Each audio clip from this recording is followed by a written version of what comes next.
Got it to Besser in front, backhander scores! The puck back in. Campoli trying to clear it. Burrows is fresh. Lost the puck loose to Edwards. Back in for Alex Burrows. It's up in the air.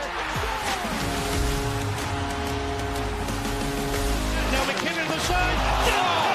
With the left glove! Are you kidding me? What a save!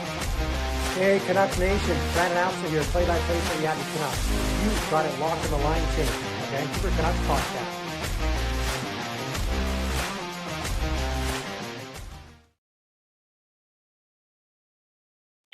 What's up, Canuck fans? Welcome to the post-game show.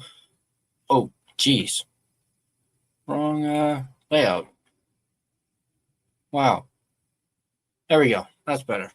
Welcome to the post-game show. The Vancouver Canucks have lost to the St. Louis Blues, not beaten the Nashville Predators by a score of 3-1. Canucks didn't have a great start in this one. I'll admit I missed quite a bit of the first period, but, I did watch some highlights. And, of course, I saw a little bit of Adam Foote's presser shortly after the game. But, yeah, Canucks did not get off to a good start in this one. So the final score was 3-1 for the St. Louis Blues. And let's just go ahead and dive right into the goals and get started on that. Let me just bring that up here. Give me 1 second. I completely forgot to do the Canucks graphic thing after the game, but it's okay. We'll get into the goals.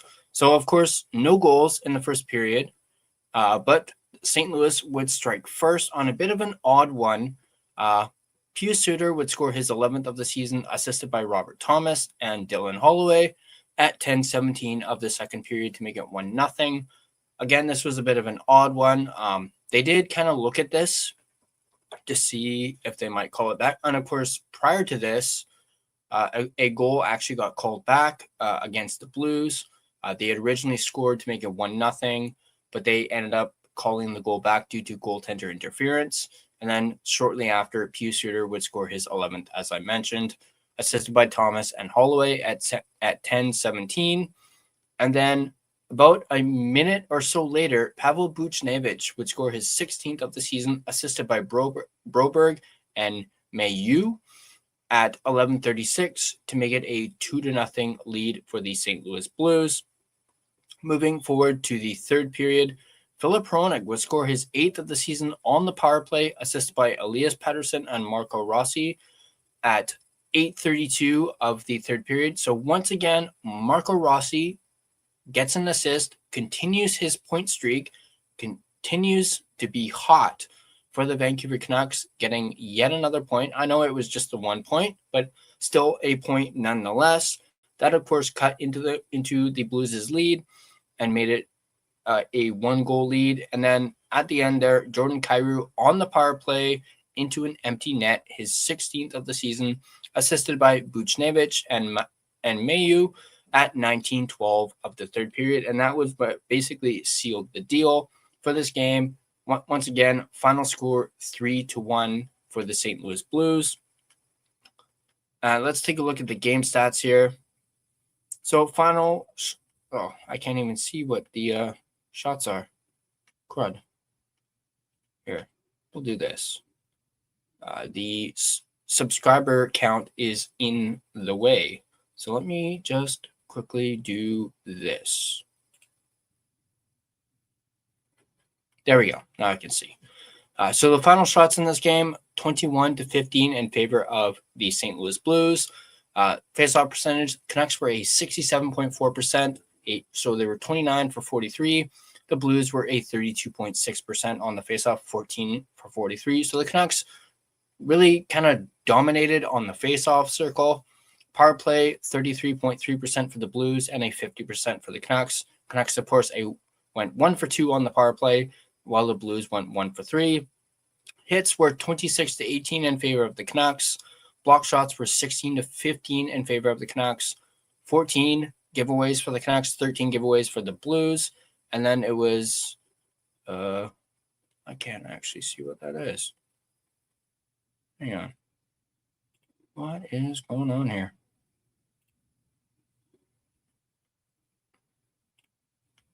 I can't read that. 6 takeaways. Okay. All good. We're all good. And then moving on to the shots on goal per period. 5 shots for the St. Louis Blues in the first period, only 4 shots for the Canucks in that first period. So again, Canucks were not able to get a whole lot of shots on net. It seemed to be a theme in this game, actually, for both sides, really. Second period, St. Louis with 11 shots to Vancouver 6. And then in the final frame, it was 5 shots apiece. So funny enough, only once did either side get double-digit shots in the period, and that was St. Louis in the second period. So not a whole lot of shots in this game. Of course, we mentioned the final shots were 21-15 in favor of the St. Louis Blues. Let's take a look at the player stats. We'll go back to this one.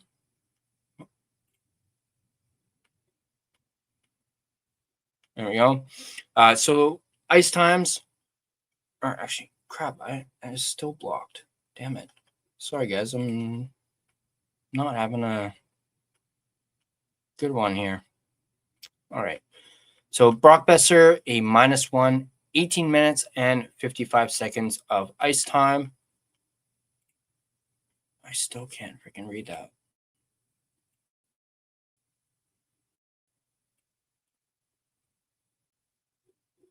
There we go. That's better.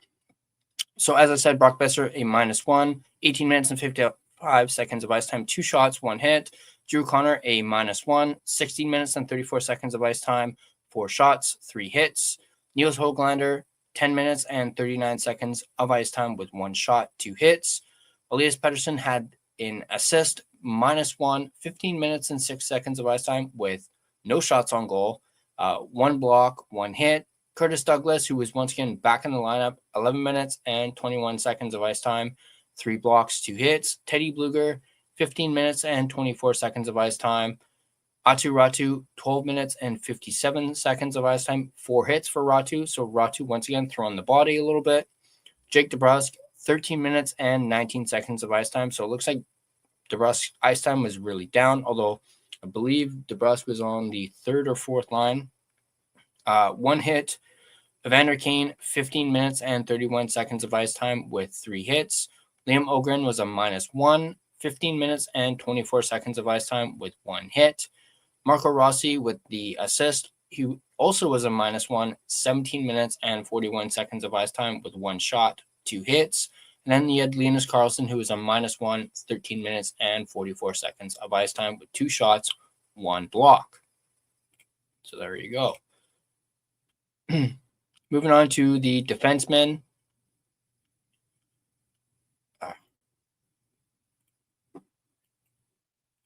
There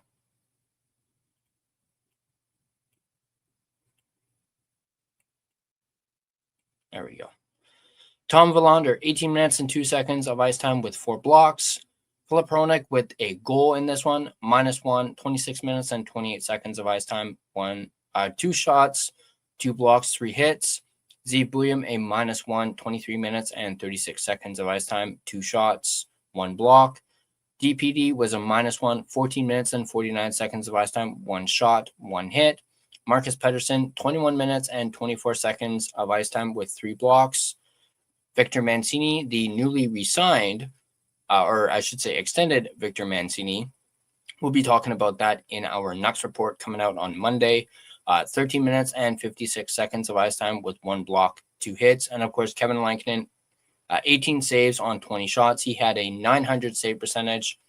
And of course, he ended up being pulled for the extra attacker late in this one as well. Let's take a look at the 3 stars of this one. You have Pavel Buchnevich, goal and an assist, 2 points. He was the first star. You had Philip Hronek, the second star, with a goal. And then this one I'm a little curious about. They gave it the 3rd star to Jimmy Snuggerud, and this is not a knock on Snuggerud at all, but he didn't have a single point in this one, and they made him the 3rd star. So that one is a bit of a head scratcher. Let me know. I wasn't really paying too much attention to Snuggerud as himself. But I'm a little curious as to why they named him the third star when he didn't even have any points. You probably could have given that to Rossi or I don't know, maybe Petey even, someone who actually got a point, or maybe even another St. Louis Blue. But I'm a little curious as to why it was Snuggerud. So there is that. Let's get back to here. Oh, don't need that. There we go. So just some notes I have. I mentioned earlier, Max Sasson was scratched in this one, and that is why Curtis Douglas was in the lineup. He was the odd man out. I'm a little unsure about, Foote deciding to scratch Sasson. Like, perhaps it wasn't because, he did something or he just needed somebody out of the lineup so he could put Douglas in. But I don't like scratching young guys. Then again, there's not a whole lot of veterans that you can scratch to keep him in the lineup other than Kane. And Foote isn't going to do it after his comments about wanting to make sure that Kane gets to 1,000 games. They're not going to scratch Kane as much as we want them to. Foote's not going to do it. So unfortunately, Sasson is the odd man out. He ends up sitting in the press box tonight. Not a big fan of that at all. But I guess, what are you going to do? I mentioned earlier, Rossi continues his point streak with another assist. I don't have his stats right in front of me, but he continues his hot streak. So that is, of course, good to see. That is a positive for the Canucks here as of late. I mentioned earlier there were a couple goals that got called back. Speaking of that, one sec. You had Kevin Lankinen. He looked okay. He obviously wasn't spectacular, but he did look okay. Like I said, he only let in 2 goals tonight. 18 saves on 20 shots. I did think that second goal that he was swimming a little bit in his crease. He was out of position for that second goal. So, but speaking of St. Louis goals, it does sting to see Suter get a goal against us. Considering he was so great for us last year, and especially after what happened in the offseason, how we kind of let him go, and the fact that he signed with St. Louis for less money than what we were offering him. So that stings, to see him get another goal against his former club. This one, I kind of touched on it a little bit earlier. Didn't quite understand pulling the goalie while we're on the penalty kill. I don't know why. I just do not like that at all. Actually, you know what? Screw it. I'm going to say I hate it. Like, I don't understand it. I get, trying to get like the man advantage and getting an extra attacker out there, but you're on the penalty kill. You shouldn't be doing it on the penalty kill in a 1-goal game. That's just my opinion. So, like I said, if there's no like penalty, by all means, do it. But don't do it when you're already down a man. But again, that's just me. That's just how I feel. Let me know what you guys think in the comments below or in the chat. Do you guys agree with pulling the goalie when you're already down a man due to a penalty? Let me know in the chat. And yeah, so I think that is it for all that. Let me just remove some of these. I'm going to get into the chat real quick. Then we are going to move on. I got some things that I want to go over.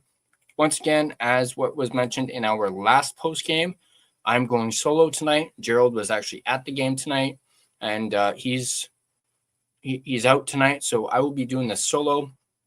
But I got some stuff for us to go over that should be really good.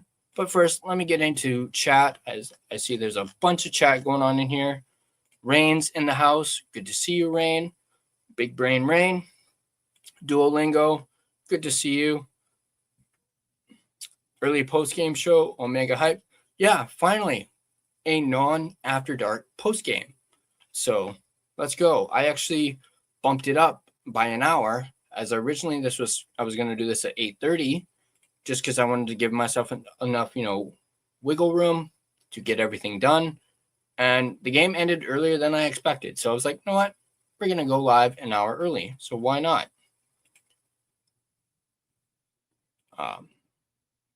there is potential for me bringing you on, Rain, just to get somebody on here. There is potential for that. I will let you know.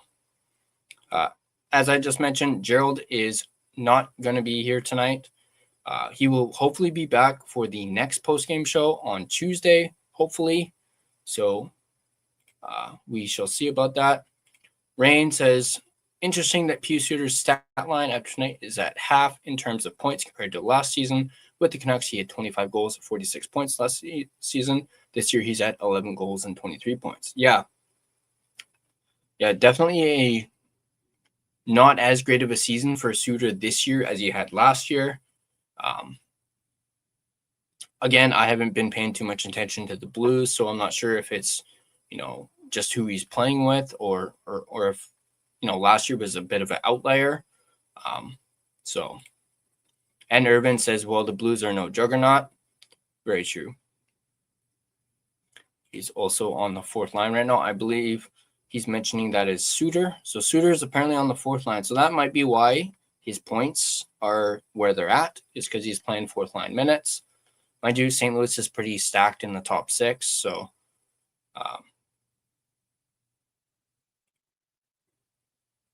Just Incredible in the house. What's up, brother? Talk to me later. I found a bit of a workaround to get a live sub count on screen. Ooh, I will definitely reach out to you later because, the one that's in the corner right now, literally in the last day, I've had to update like 3 times because I noticed. I think I originally had it at 1606 or 605. Then it went up to 606, and then without me knowing, it went up to 607. So I was like, I got to do it again. But yeah, Canucks have set a new franchise record tonight with their 23rd home ice loss in a season. They have 5 more games on home ice this year. Yeah, that is freaking brutal. And by the way, that is not me complaining about gaining new subs. By all means, sub and keep having to update it. By all means, I'm just 131. The 131. Is that how St. Louis was playing? The rest. I know what you mean now. That's how you think the Canucks' record is going to go for the final 5 home games. Are you on a new camera? No, same camera. Maybe it's the lighting or something. Because lately, I think up until the last couple videos, I haven't had this light turned on just because it makes me my face look very bright. So I had it off for a while, and then I only just turned it back on, I think in the last 2 videos or something like that. So Justin thinks we're going to go 0-3-2.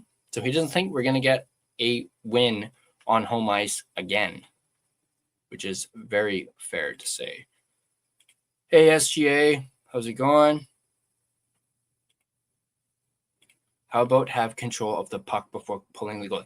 Yes, that 100%. I believe this isn't the first time that Foote has pulled the goalie when they've been on the penalty kill, and that exact same thing happened. So, and that's probably a big reason why it absolutely drives me nuts when, or the fact that tonight that drove me nuts tonight, because they literally said on the broadcast, you can see Foote, motioning to Lankinen, come on, and they didn't even really have full control of the puck before he did that. If I plan to go to the game on 4/11 between San Jose and Vancouver 3 days before on 4/8, what? Not quite sure what you're trying to say there, Charlotte. That's an overrated concept. Possession is overrated, especially if you're a Vancouver Canuck. Wiggle. What's that freaking song? What was it? Jason Derulo? Wiggle. Man, when that song came out, that song got stuck in my head, and it was, don't get me wrong, I like the song, but it played way too much, and that would always get stuck in my head. Wiggle. Sorry if I'm a little extra goofy tonight. As you guys know, yesterday was a difficult day. Today I'm obviously feeling a lot better today, so maybe that might be why I'm a little bit goofy tonight. I don't even care who the team is. You got to have the puck if you're going to pull the goalie.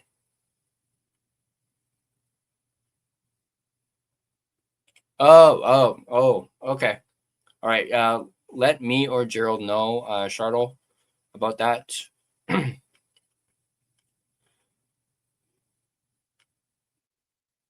Yeah, definitely let myself or Gerald know. I believe we already gave you the email, although the email is also in the description down below of this video. You can also send the email there as well. Or I should say the email is listed there. So good to know, Chartle. And hey, if you end up going to the game, I think that's awesome, dude. If you want to go to the game, that's totally fine. Don't mind it at all. All right, so we're up to date on the chat. Let's take a look at some things that I wanted to share. And we're going to start off with, I'm going to do a little tease for tomorrow's video, as I'm doing a draft rankings video. I haven't recorded it yet, but it's going to come out tomorrow. And we're going to have a lot of fun with it. We're going to look at a rankings, for the month of March. And we're just going to go through it, see who's moved up, who's moved down, and whatnot. So here is a little sneak peek. And don't worry, it's just the thumbnail. I'm giving you guys a sneak peek at the thumbnail. So let's go right here. This is the thumbnail. We're doing a draft rankings. I'm thinking about doing this for April as well. So we'll do March, which will be this one, and then we'll do one more in the month of April. Probably closer towards, the end of the season, we'll do a draft rankings video. But there you go. That is going to be coming out tomorrow. So be on the lookout for this video tomorrow. I'm really looking forward to doing this one. This one's going to be a lot of fun. It's probably going to be a bit of a long one too. So definitely be on the lookout for this one tomorrow.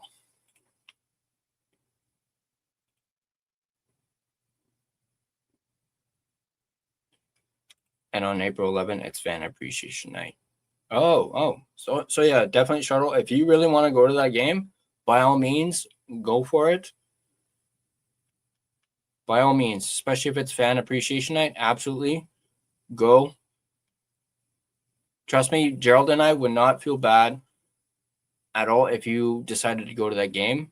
By all means, Charlotte, go to that game if you really want to, especially with it being Fan Appreciation Night. I'm sure they would love to have you at the Shark Tank for that one. All right. So let's take a look at, I got a couple articles here that I want us to go over. 3 of them, actually, we're going to go over and take a look at. So let's take a look at the first one. Let me bring it up here. First one is is a Linus Karlsson article. This one was written by J-Pat from Canucks Army. This one looks to be a good one. Let me just make it bigger so you guys can see. There we go. So yeah, this one is about Linus Karlsson and how he is the double-edged sword, or the article is the double-edged sword of Linus Karlsson, standing out as best example of Canucks player development. So we're going to take a look at this one. Like I mentioned, written by J-Pat. He wrote this actually earlier today.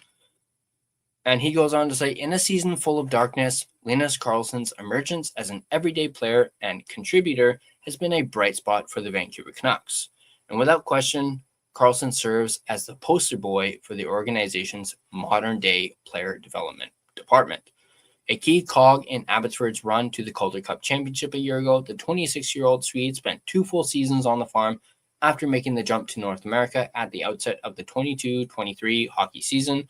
Karlsson had played professionally back home and had a promising 26-goal season with Skellefteå, apologies if I mispronounce that, in the Swedish Hockey League in 21-22, so there were clear signs that he could play and produce, but he had to prove himself on this side of the Atlantic, and to Karlsson's credit, and with the help of the Canucks' development system, he paid his dues and honed his craft in parts of 3 seasons in the American Hockey League. Karlsson scored 24 times in 72 AHL games in his first year in Abbotsford and followed that up with 23 goals in 60 games 2 seasons ago. Last year, he scored 23 goals in just 32 regular season games and then added another 14 goals in 24 playoff games en route to the AHL championship. Along the way, he earned NHL looks and even appeared in a couple games in the 24 Stanley Cup playoffs.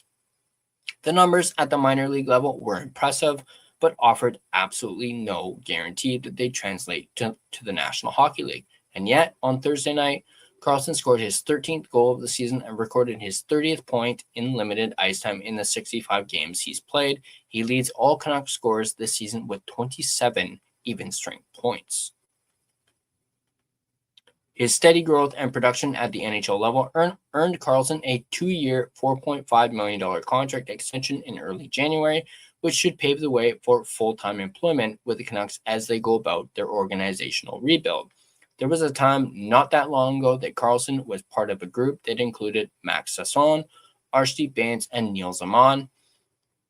Yeah, Neil Zaman. I know he's down in Abbey, but it's like he's kind of fallen off the face of the earth. No one aren't really hearing Neil Zaman's name a whole lot unless you're watching Abbey Canuck games, I guess. I don't know. I haven't, unfortunately, been able to watch any at all. And the hope was that all would find their way at the NHL level. Karlsson has surged well ahead of that pack, with Sasson now looking like the only other one of the bunch that will have an NHL future. Of course, not one of those players was a Canucks draft selection, and all were required to fill gaps in a paper-thin prospect pool. Karlsson is a good news story, no doubt, but he also serves as a reminder that this organization has not done nearly enough to develop its own draft picks into legitimate offensive contributors.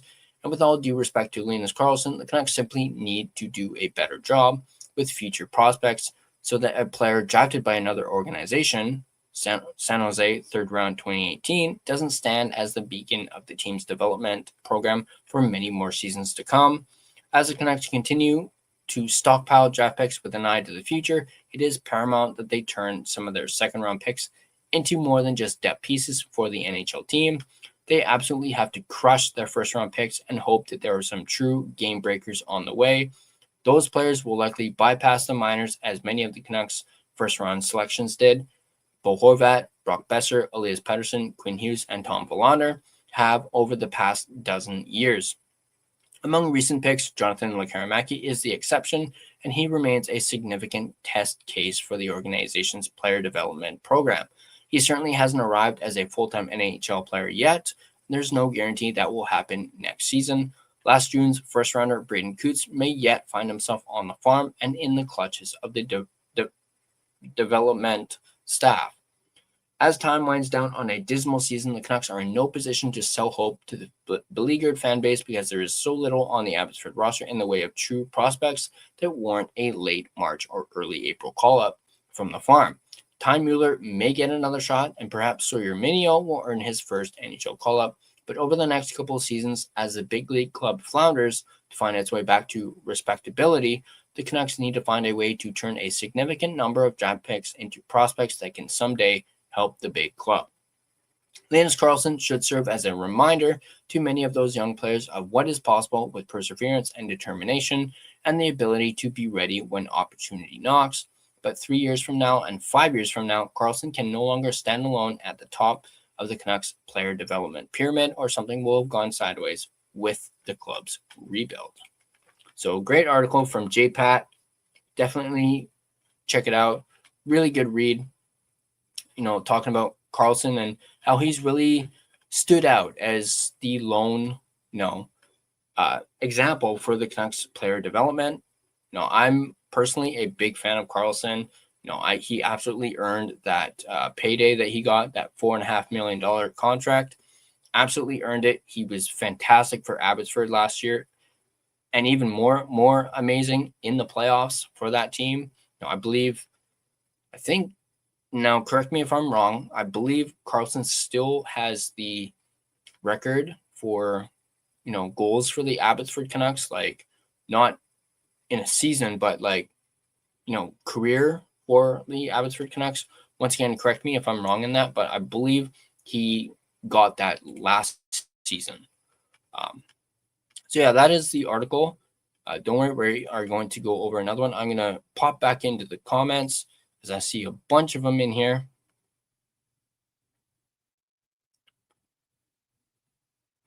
Let's see.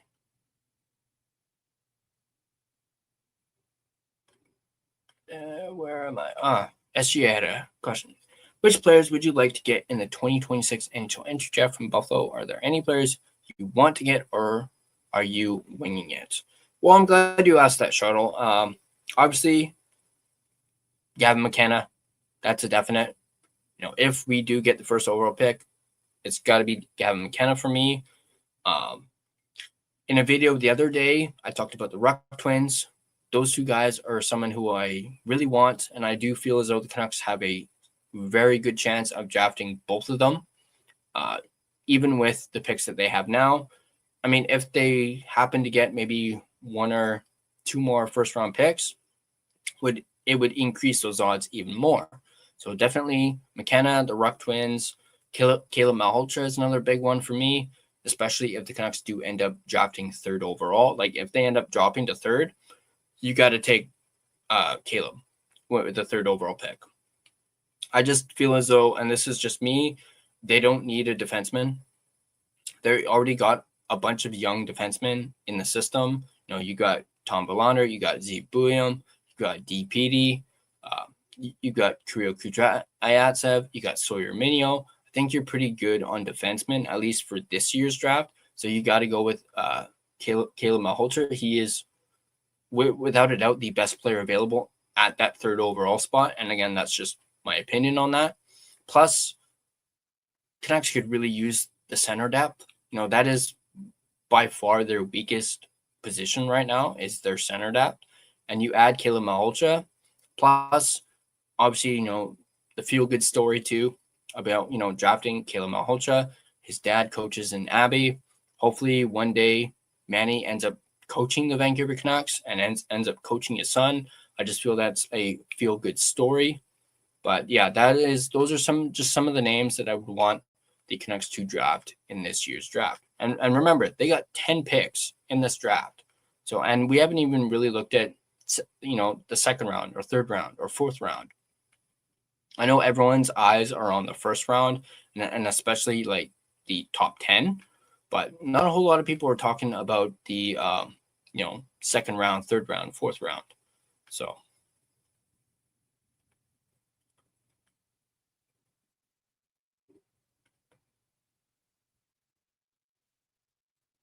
I like to play video games, I like to shoot hoops, and I like to play with my cat. Awesome. Yeah, I remember I don't have a pet now, but I've had pets in the past, and I remember very fondly having one of my old cats. Actually, I've had a few cats as a pet. One of them died several years ago, named Joey. Actually, believe it or not, I'll tell a quick little funny story about Joey. Technically, I guess two stories. One, the cat was named after Joey Tribbiani from Friends. I didn't name it. My dad named it. And that was the reason behind the name, is Joey. Because of my dad at the time absolutely loved Friends, and he named him after Joey Tribbiani. Second story, at first, me and Joey absolutely hated each other. I was such a little shit to that cat. Like, I would pester it. Keep in mind, I was a kid. I didn't know any better. I know better now as a 34-year-old.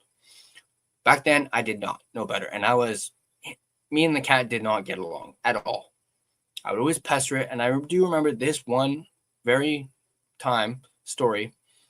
I had this little stuffed Pikachu, and I was just rubbing it in its face, just going, Pika, Pika, Pika, Pika, Pika, being a little shit. And Joey took a swing at me, scratched me in the face. I think it was near my eye. And, of course, I'm a kid. I end up crying. I end up going to my dad. And guess who gets in trouble? Not me. The cat got in trouble. So I kind of did, and then believe it or not, after that, Joey and I got really close. Became friends. I wasn't pestering it. I guess the cat scratching me in the face, I kind of learned my lesson and kind of deserved it. But after that, me and Joey became extremely close. And then unfortunately, Joey got really sick and actually was, can't remember exactly what he had, but he would pee everywhere. It got to the point where we had to put garbage bags over the couch because Joey, actually, you know what? I think he ended up becoming diabetic. And so, yeah, we had to put garbage bags all over the couches and stuff. We constantly, pee on the couches. Couches reeked. And then, unfortunately, we ended up having to put him down. So that was heartbreaking for both me and my dad. I still very fondly remember Joey, but I've had a few other cats since then, and every other cat that I've had, I've absolutely fallen in love with. One of them, his name's there was a time where a friend of my dad's had us cat sit for her. I guess she couldn't take care of the cat and asked us to cat sit. And we're like, yeah, sure, we'll do it. And I ended up becoming really close with this cat. This cat and I really did. He was with the big red dog, Clifford. But yeah, me and Clifford got tight, and actually, I think it was maybe a year later, this person took the cat back. Saying like, oh, I want my cat back. And of course, I was devastated. Because I had become so close with this cat. And yeah, I was, and then I later found out that my dad's girlfriend at the time talked her into taking the cat back. Like she wasn't going to take the cat back because she knew how close I'd gotten with the cat. And my dad's girlfriend, a freaking bitch. Yes, I just swore. And I'm allowed to say that because I absolutely hated her. She ended up, being the reason why she took the cat back because apparently she didn't like the cat. So, yeah, there's a little bit of story time. I'm going to get back into your comments as I kind of got a little carried away. I love that your YouTube channel is very interactive. Every time you do a post-game show after the Canucks game, you read the chat. Yeah, I try and read the chat as much as I possibly can. Rain's got a good question here. Here's a good one. Why do the Red Twins have such different NHL projections? One projects as a middle six, and the other projects as a fringe NHLer. Seems odd given they lead the WHL in scoring. Yeah, that is strange. And also with where they're projected in the draft, too. Like, one is projected, like, late first round. The other one is projected, like, early to mid-second round. It's a little surprising. So, you would think they would be, like, both projected in the same, or at least maybe like a few spots but between. Definitely odd for sure, but I'm not quite sure why. Like you said, they lead the WHL in scoring. One has 100 points. The other one is just a point shy of 100 points. So yeah, it's definitely odd. I still wonder how the Sedin's careers go if they had not been drafted together. That is actually a good question. That is a good question there, Irv. Because I know the Sedins made it known that they wanted to be drafted together. It does make you wonder also, not just how their careers would have gone, but makes you wonder if Brian Burke wasn't able to do that magic and, do that, moving around on that draft day and, get the first, back-to-back picks. Makes you wonder what if one team drafted Henrik and the other team and then a different team drafted Daniel? What would have happened? So that's definitely intriguing to think about for sure. I just find that fascinating given how much Canuck Nation wants to have both rucks. Well, I think it's very similar to the Sedins. No, they want both of them because, they are absolute magic together. I have a cat named Buster. Sedins wouldn't have had the same careers playing apart. Yeah, I agree. I agree. Hashtag cancel me. Why? Oh, probably because the cat thing. Hey, I was like, I was a kid. I didn't know any better. We were all like that. Why are we being a little shit? Well, because I was a kid. I didn't know any better. Well, like I mentioned, I definitely learned my lesson, and I have not done that since. So there you go.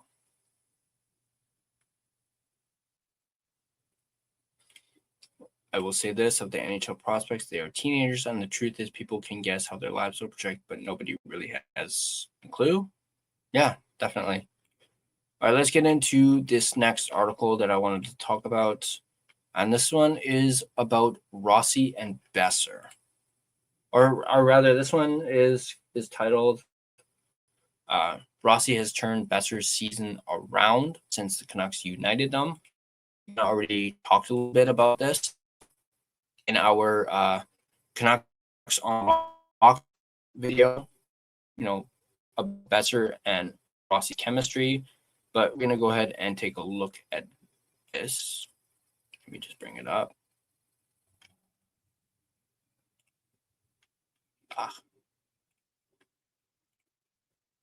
Oh, away. There we go.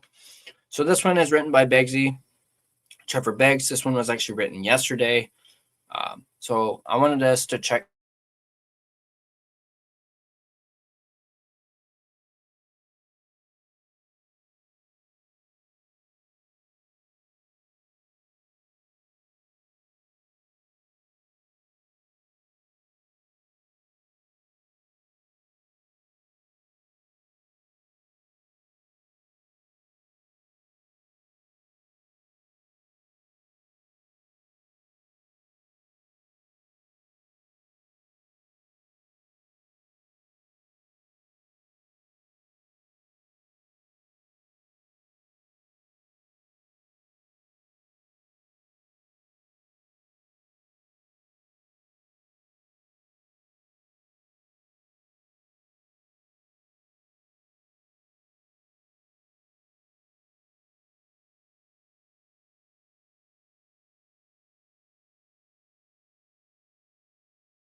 There, I just realized, shit. My internet just cut out. Apologies for that. I was literally in the middle of reading. Now I need to bring the screen back up.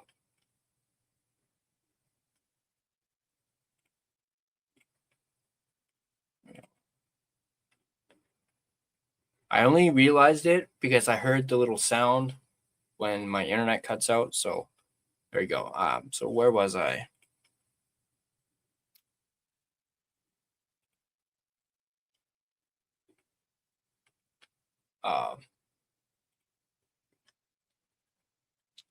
Where did I leave off, guys?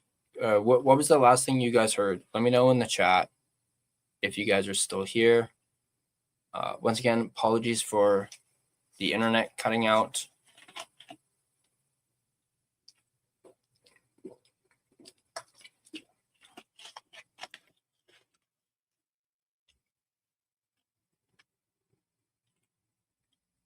Oh man, I couldn't even imagine that.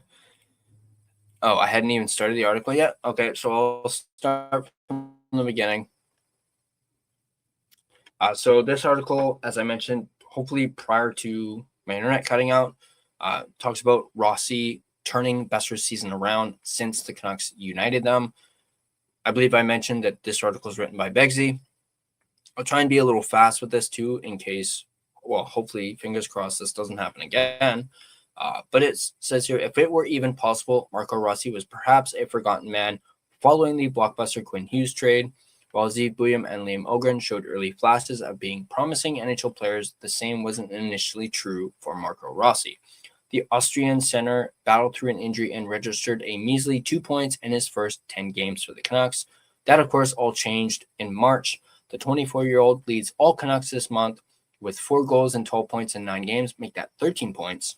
He's tied for 15th in scoring this month alongside NHL stars like Connor McDavid, David Pastrnak, Artemi Panarin, and Robert Thomas. However, his individual impact on the score sheet might not be the most impressive thing he's accomplished this month.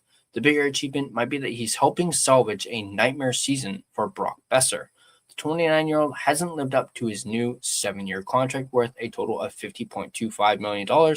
Besser started at a fine pace, posting 9 goals and 16 points through the first 24 games, good for a 30-goal, 54-point pace over a full season. However, the Canucks' highest-paid winger hit the skids at the beginning of December. From December 1st through the end of February, Besser had just 3 goals and 10 points in 28 games. He was basically scoring at a fourth-line rate despite averaging over 19 minutes per game. Besser was also a minus 23 during that stretch, the 4th worst mark in the league. That all changed in March when a healthy Rossi returned to the lineup. Besser is second on the Canucks since March 1st with 4 goals and 10 points in 9 games. Over those 9 games, Rossi and Besser have registered a point on 13 of the Canucks' last 22 goals.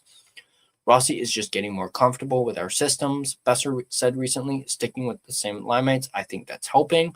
Besser and Rossi have formed the Canucks' most dangerous line of late. And of course, I forgot to mention while we were going over the actual game, they ended up moving the Bro line up to the first line.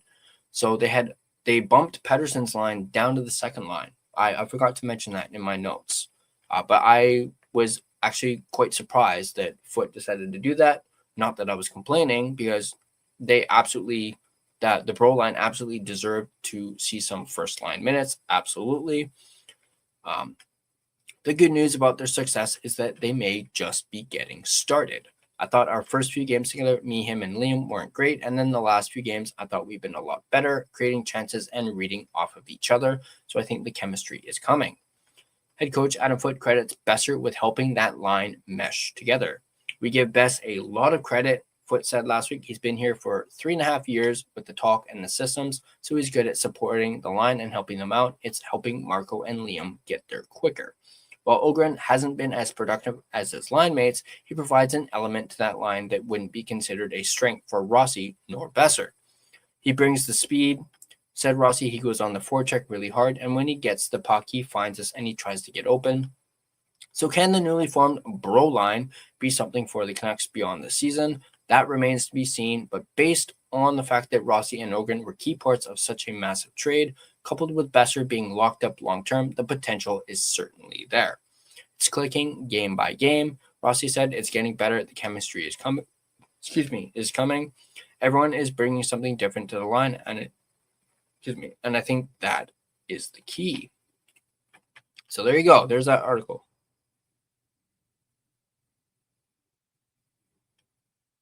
Oh, jeez. You almost had me going there, Irvin. Oh, jeez. Don't scare me like that. But no, there's that article on Rossi. Again, apologies for the internet cutting out like prior to me reading it.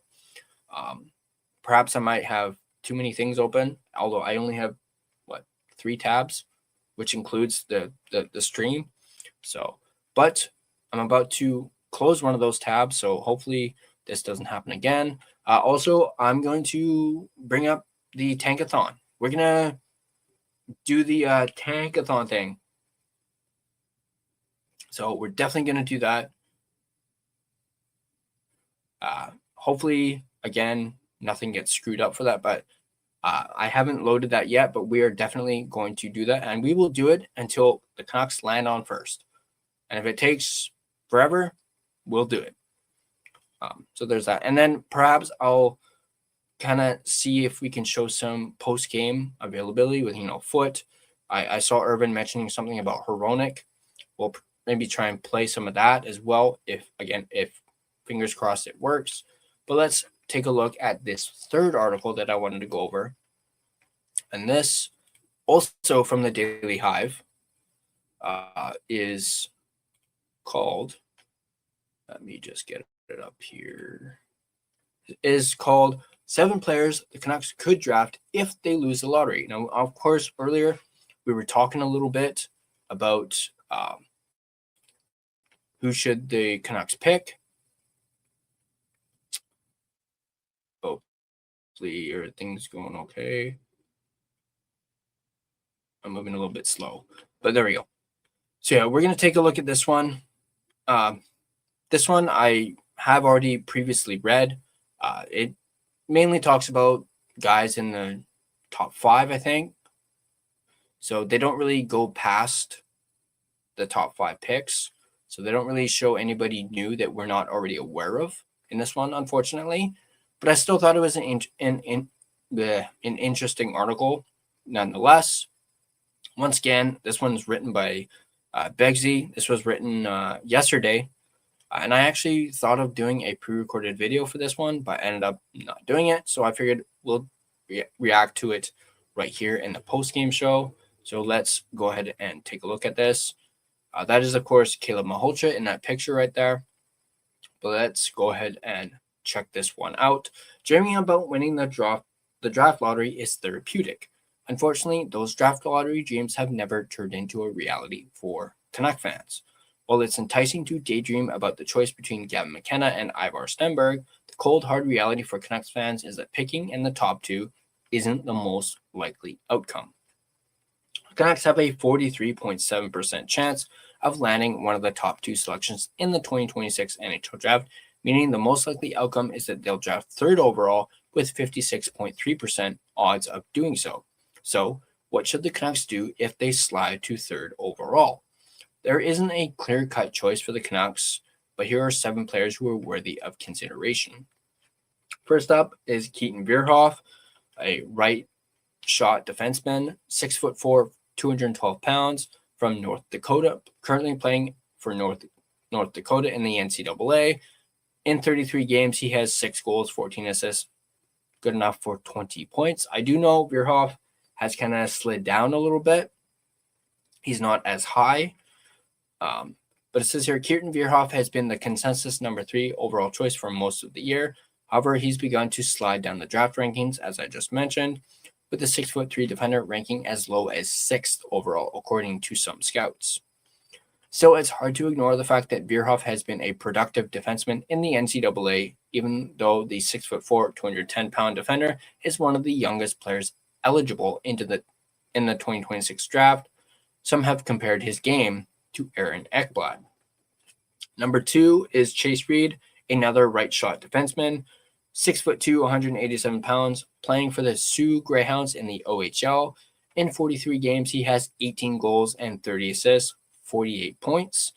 Multiple scoring outlets have now ranked Chase Reed ahead of Vierhoff, with the Athletics' Corey Pronman going as far as saying he's the best player available in the 2026 draft.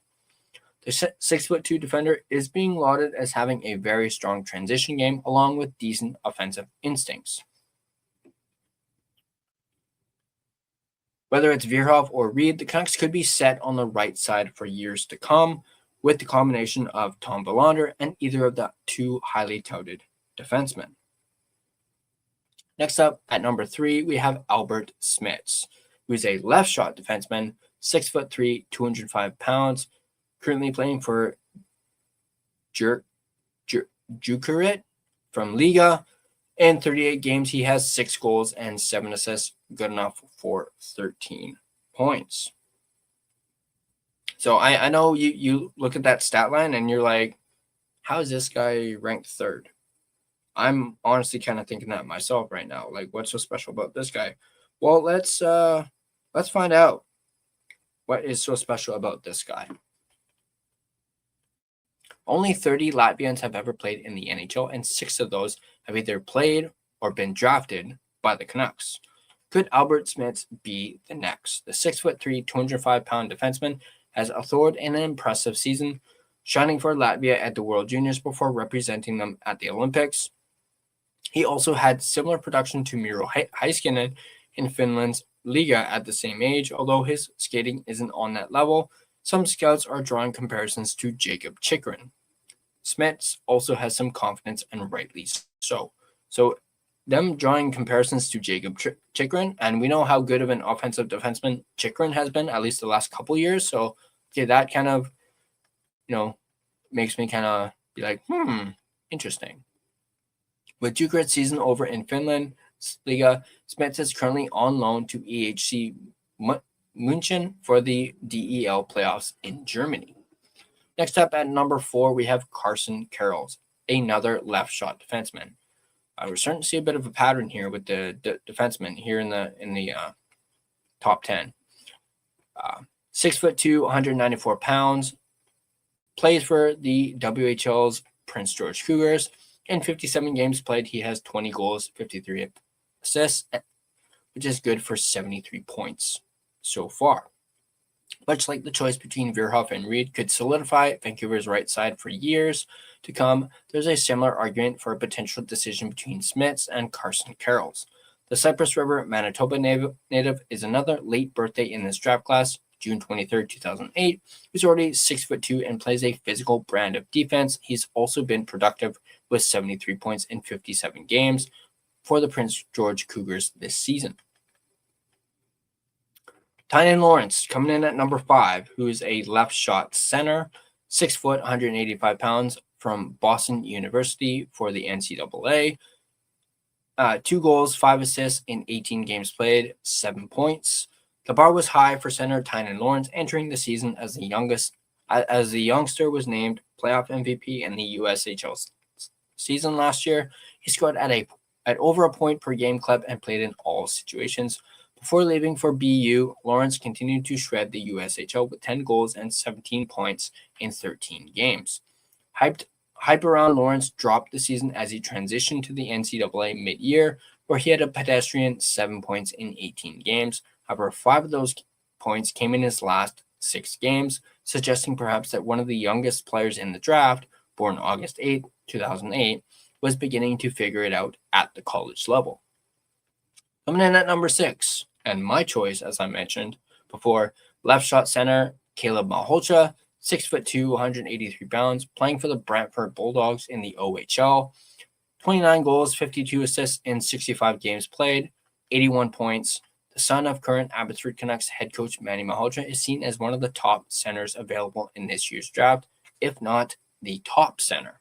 He's a sturdy all-round player, much like his dad. However, many scouts tend to question how much offense he'll truly have at the NHL level. Malhotra seems like an overly safe reach at 3rd overall, although his connection to the Canucks and the fact that Vancouver desperately needs more centers in the organization can't be ignored. Ironically, he's also headed to Boston University next season to play on the same team as Lawrence. Coming in at number 7 is Viggo Bjork, who is a right shot center, can also play the right wing, 5'10", 172 pounds, plays for I can't even pronounce it, Djurgårdens IF in the SHL. Of course, the brother of Wilson Bjork, who is currently in the Canucks system. 6 goals, 9 assists in 42 games played, 15 points. Could the Canucks be on the verge of drafting another set of Swedish brothers? Last year, the Canucks drafted Wilson Bjork in the 5th round. However, his younger brother, Viggo, is the more impressive of the two players. Family relations aside, there's a strong argument for the Canucks to take Bjork if they slip to 3rd overall. Bjork's role in the SHL has skyrocketed this year. He's now playing as the #1 center for his team in the postseason. In his first playoff game for Djurgårdens, he had a goal and 2 assists. He kills penalties. He's good in the faceoff dot, and he ranked 2nd on Sweden's gold medal winning team at the World Juniors in points by draft eligible players, with 1 less point than Ivar Stenberg. So there's that other article. Yet another great read from Begsy, but girls call him Tiny Lawrence.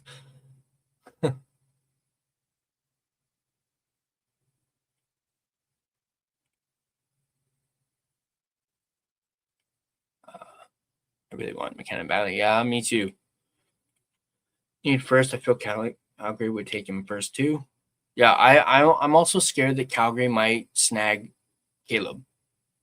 They might have their eyes on Caleb as well. I don't know why, but for some reason I do.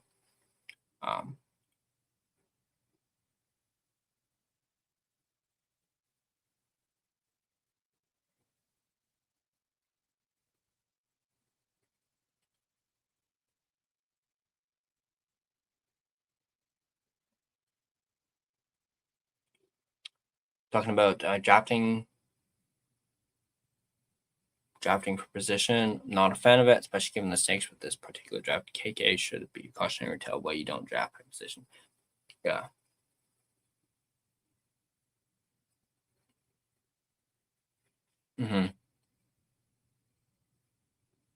Well, that's why you go with the best player available. And if they pick 3rd, I feel as though that, it's not necessarily a positional need for Malhotra being a center.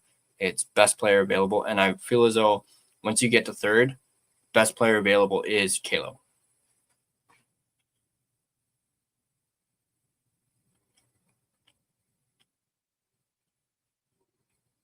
But again, that's just how I feel. But anyway, let's I'm gonna stop sharing this real quick.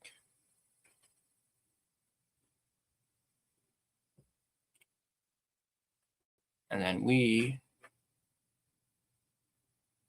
I'm gonna stop sharing. There we go. And then I'm going to find the Tankathon.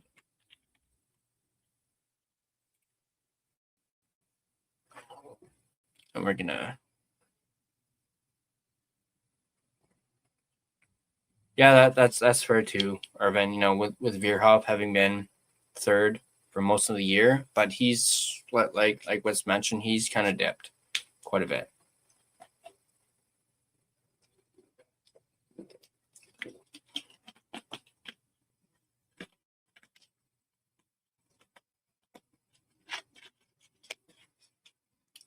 All right, let's see if I can get this Tankathon thing.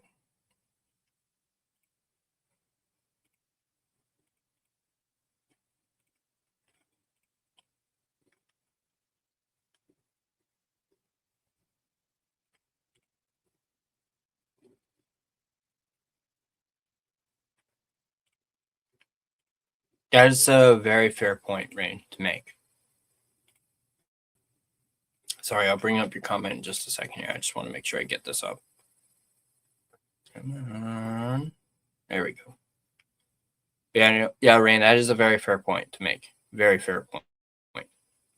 And that's actually a good question too. Very fair question for sure. All right. Yeah, like I just said, yeah, that's very good point. But let's check out this Tankathon simulator. Stupid freaking ads. Oh, hello. Man, oh, shit. I guess my ad blocker is not really working on here.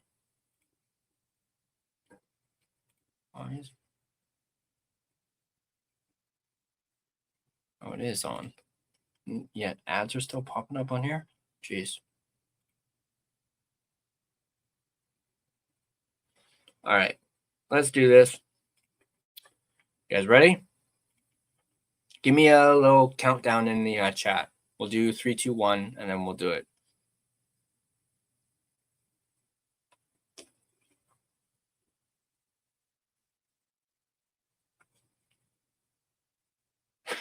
Right.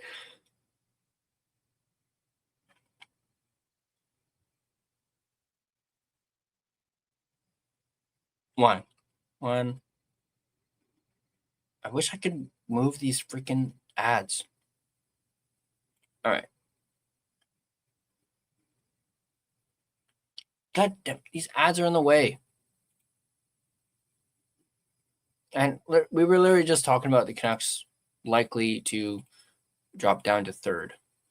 There we go. That's probably why the ads. Hello. I mean, well, bye. Stop being distracted, Tyler. All right, so Calgary. So Vancouver drops 2 spots. Rangers get second. 4th is Chicago. 5th is St. Louis, Winnipeg, Boston, Seattle, Florida, San Jose. All right, let's do it again.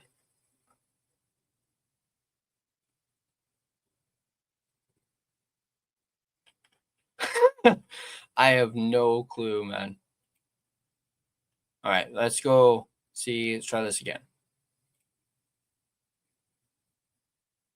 What the fuck? LA? Are you fucking shitting me right now? Hell no. Pulling out freaking Islanders like last season? Hell no. Hell no. I mean, sure, we're second, but hell no. LA, Canucks, Capitals, Calgary. Washington even moves up 10 in this one. Jeez, man.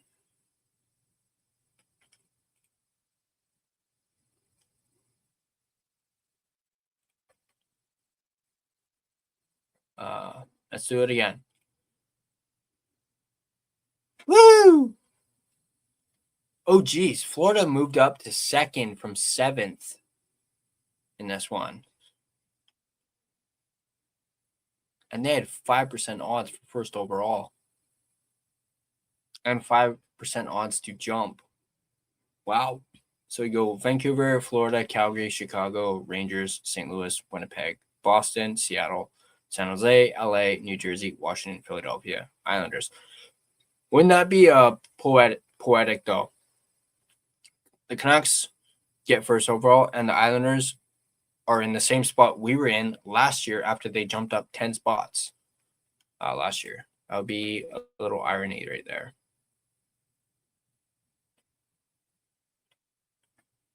Hey, what's up, Stevie? Canucks thinking to draft Malhotra to lure. I mean, not gonna lie, I've thought of that, using that as a lure, but like what Urban says, I don't really think you need to draft Caleb to do that. And that's a very fair point too. Yeah, Manny may not want to coach the Canucks with how they've been, like as in like next year. You know, he may not want the job. So perhaps Canucks might try and pull the same thing they did with Adam Foote this year and Quinn Hughes, try and pull that again. But that kind of blew up in their face. So I don't know if they'd be willing to try that again. Although I would definitely have to think the odds would be different, or the result would be different than it was with Quinn and Adam Foote for sure. Let's go. Let's do it again. I know I said we'd do it until the Canucks did it or got first overall.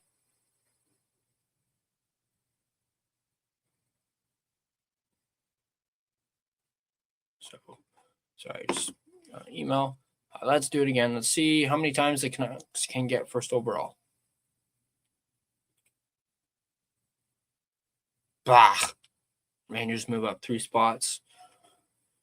Canucks, Calgary, Chicago, St. Louis, Winnipeg, Boston, Seattle, Florida, San Jose, LA, New Jersey, Washington, Philadelphia. And Islanders land on 15th again.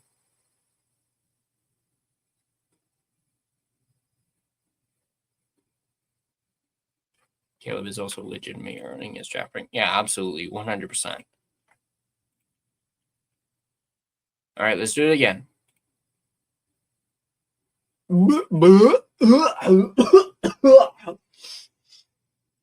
Yeah, that's how I feel about that. Toronto jumping up 6 spots. Ugh. Yeah, no, they're not winning the fucking lottery, man. I'm telling you. Or I should say, they better not win the fucking lottery. Calgary 2nd, Vancouver 3rd, Chicago 4th, Rangers 5th, St. Louis 6th, Winnipeg 7th, Seattle 8th, Florida 9th. Once again, I guess that's automatic that the Islanders are 15th, I guess.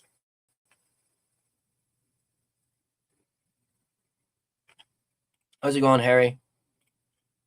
All right, let's go again. Chicago. Okay, let's see how many times we can get Vancouver to win in the simulator. We've already had the Canucks in first once. So if someone is counting, it's been once. Chicago, Winnipeg, Vancouver, Calgary, Rangers, Blues, Boston, Seattle, Florida, San Jose, Kings, New Jersey, Washington, Philadelphia, Islanders.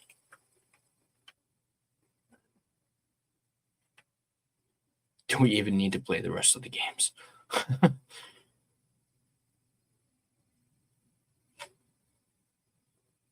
That's yeah. I mean, imagine if the season ended now. I mean, even if there was like 3, 4, 5 more games, we're still like 11 points behind Calgary. So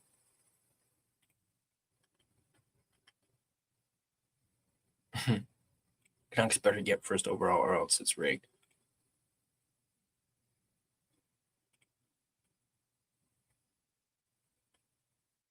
%.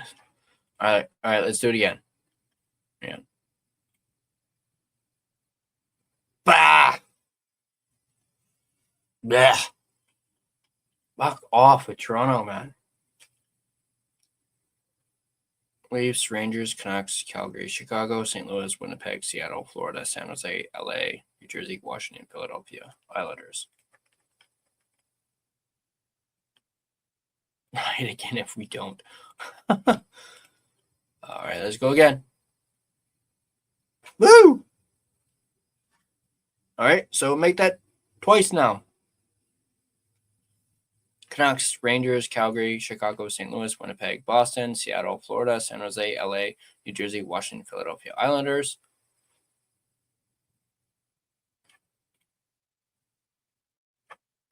Eat shit, Toronto. Oh, Stevie. Oh, you're the best, Stevie. And you know what? I just noticed the first 6 teams are all at 69 games. 69.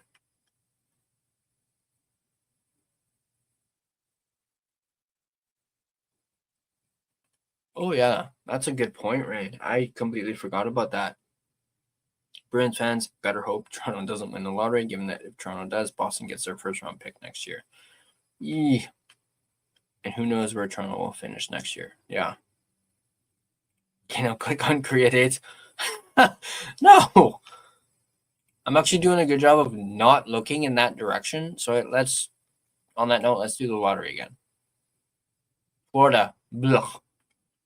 Moved up 8 spots. Freaking Winnipeg moves up 4 to get second. Of course, we drop down to third.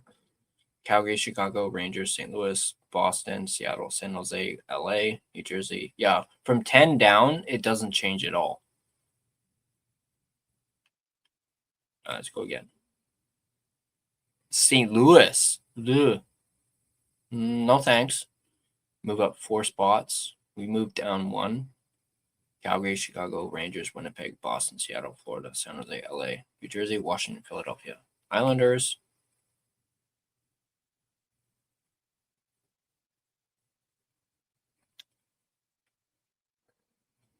Toronto's top 5 protected this year.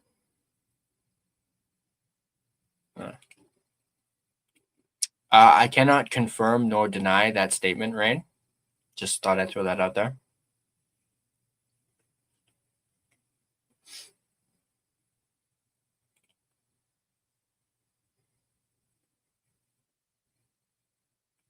We need a team out of top 10 to win, so we get number 1 pick.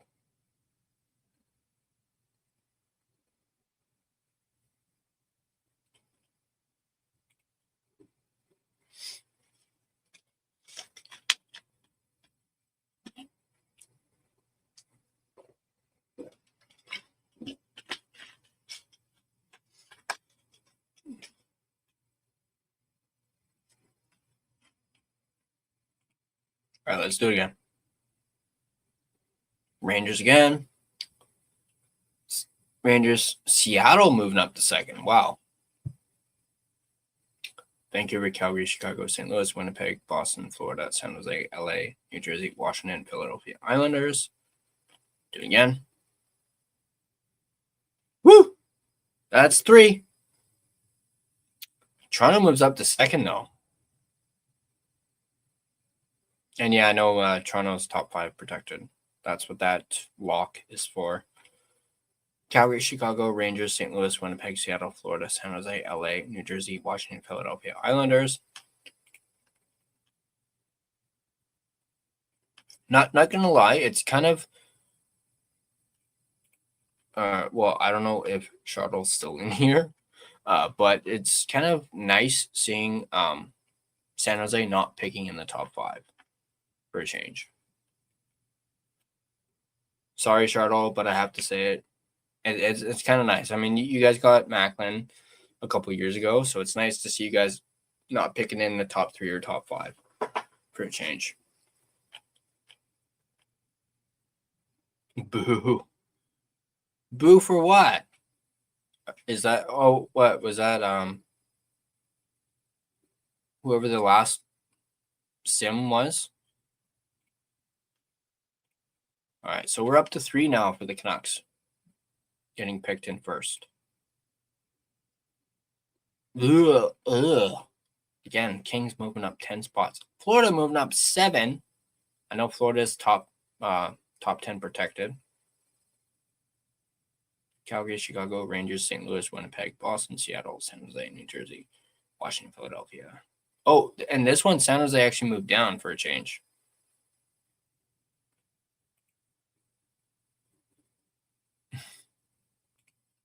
All right, let's go again. Rangers, Seattle moving up 6 spots. And go again. St. Louis. Ooh, St. Louis and Winnipeg moving up 4 spots. Yuck.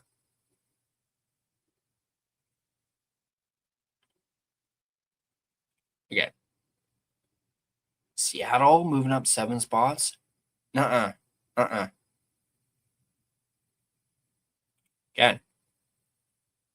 Woo! 4 spots. Or fourth time. New Jersey moving up 10 spots in the second, overtaking Calgary. I mean, honestly, New Jersey freaking sucks.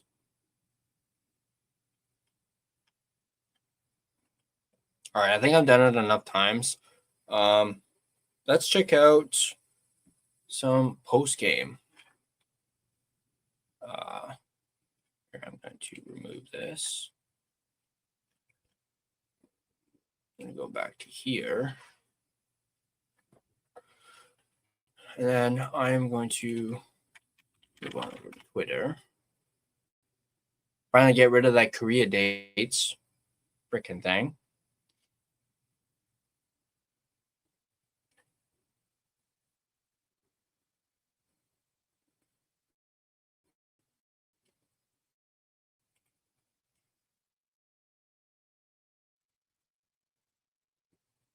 True. We need so much more than to just win the lottery. Yeah.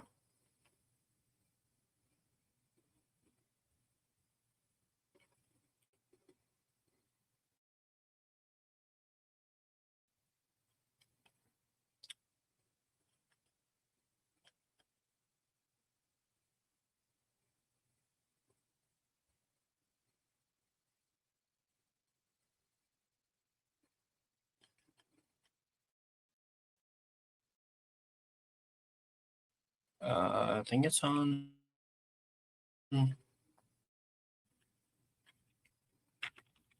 Is it on Sports?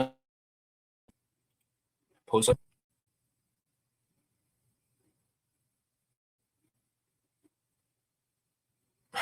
What is created? You don't want to know. No, you don't want to know. It was that image that was in the corner on that Tankathon thing.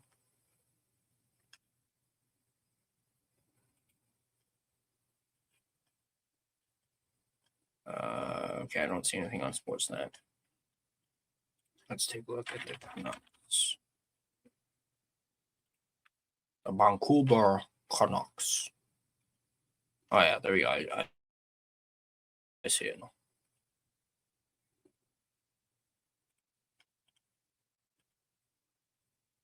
Yeah, like post-game availability.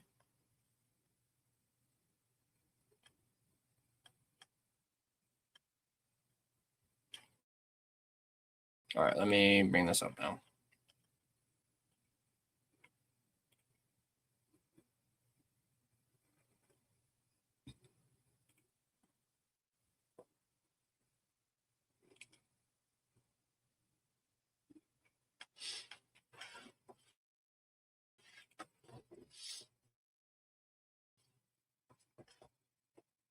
All right. Yes, we're going to listen to this. So hopefully, fingers crossed, it works. We were right there. Did he actually say that again? I certainly hope he didn't.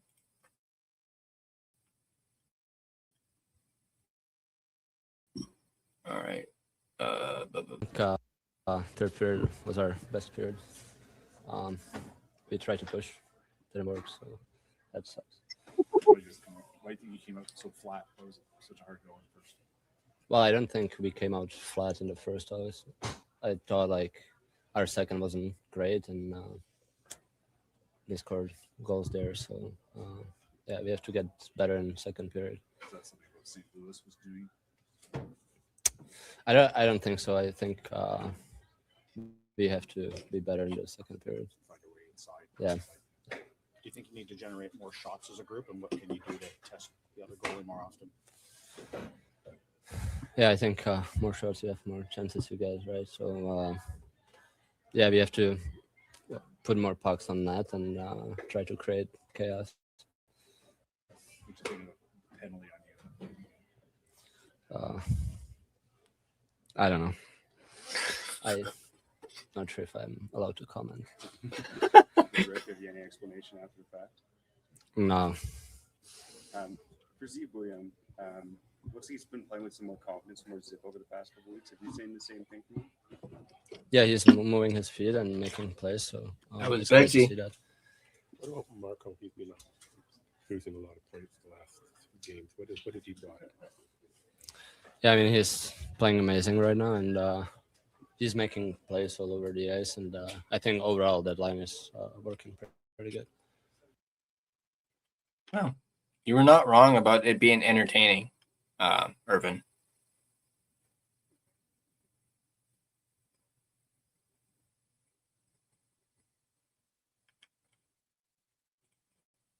All right, let's go to Coach. What does Coach have to say? We were right there. And let me actually have it kind of bigger.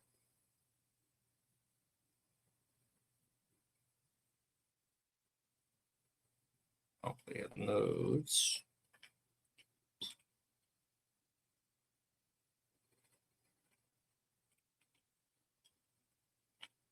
Come on, what's going on? Why is it not? There we go.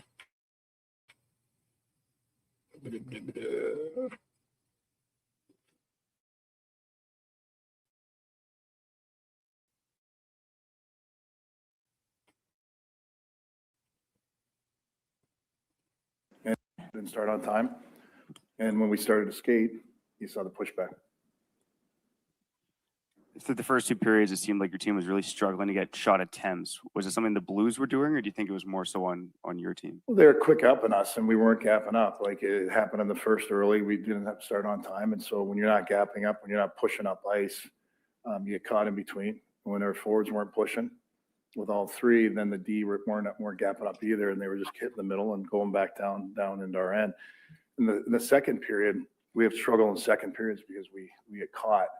When we're not skating, we get caught in our end easily, and then we have a hard time stopping cycles. So then once you get out of it, you got to change and then right back down. So we've got to manage the puck better, stop the cycles as 5 in the second. And, it's hard to generate offense when you're in your end and then you're having these changes, and the changes were really weak. Like they weren't even properly, we didn't dump it out deep enough and push them back at their end to at least get our forecheck going. They were doing another quick up. So something we've been working on and addressing. And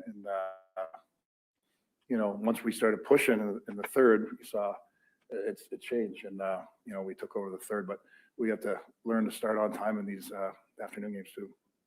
For Z Boyum, looks like he's shown some extra confidence maybe over the past few games. Have you seen the same thing in his game? Yeah, I did. I thought he was pushing, he was holding on to pucks, he made some good plays.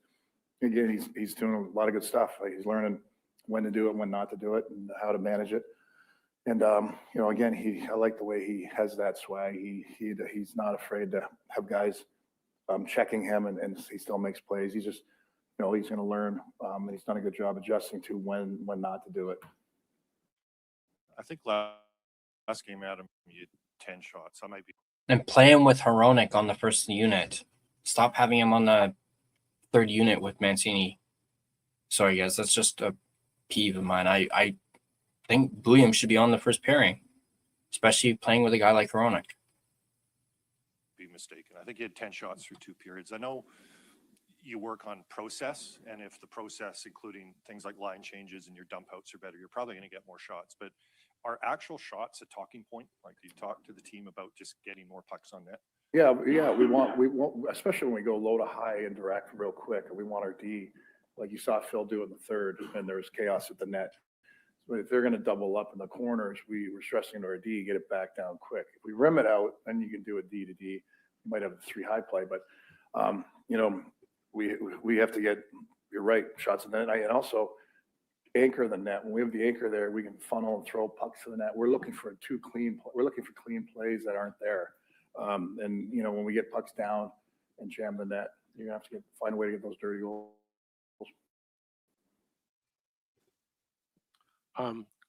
Marco Rossi had another assist tonight. He's been playing well lately. What have you seen from his game?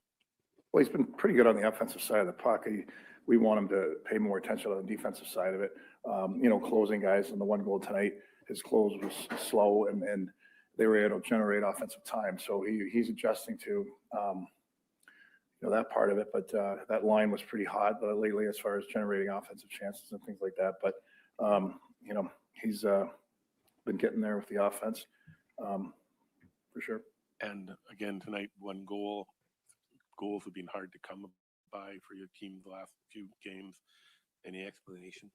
Well, today we discussed it already with, not having us a good start. And you're playing a little bit disconnected when you're not gapping up and your forwards aren't pressing. You're not skating, you're gonna be checking. So, and then the second period, if you're not connected and you have those changes, you're not playing on the other team's end. So you saw it happen in the third. Like I said, when we did press and skate, we generated.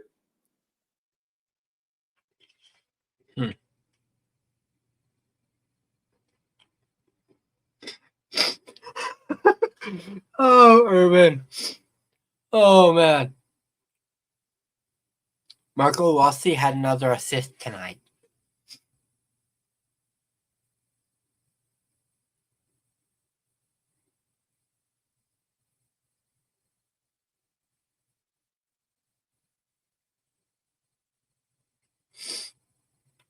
Yeah, no, we were right there once. But Adam, the game was close on the scoreboard. I don't know, like you kind of saw me react to him, kind of be like, Rossi hasn't been that great defensively. It's like the guy's on a tear.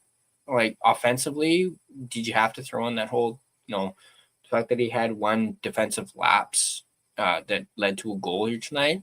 The guy's putting up points. Like he's a center. He's meant for offense. I know you want guys to play a two-way game and whatnot, but like he's putting up the points. No need to dwell on his defensive game. And hey, And hey, that's just me. That is just me. That's all. Oh man, this cracks me up.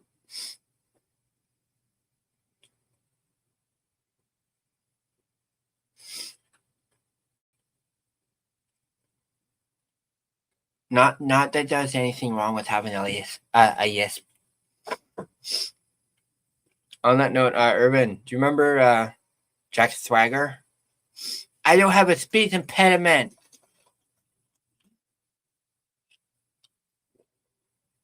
Oh man, that was some good stuff back in the day with Jack Swagger.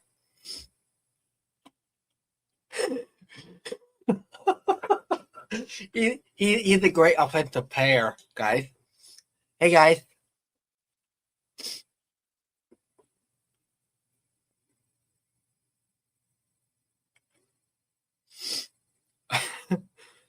Yeah, the American dream, baby.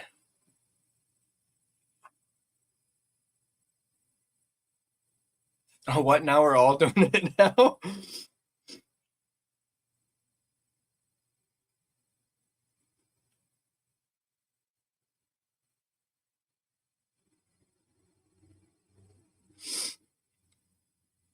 The American dream, baby.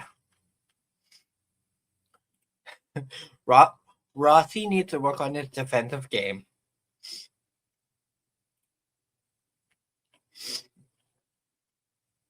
Mark, all this lit stuff is making me think about Bobby Boucher.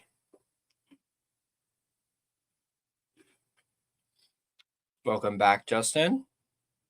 He came back just in time for the lit list party. Welcome to the list party. You're on the post game.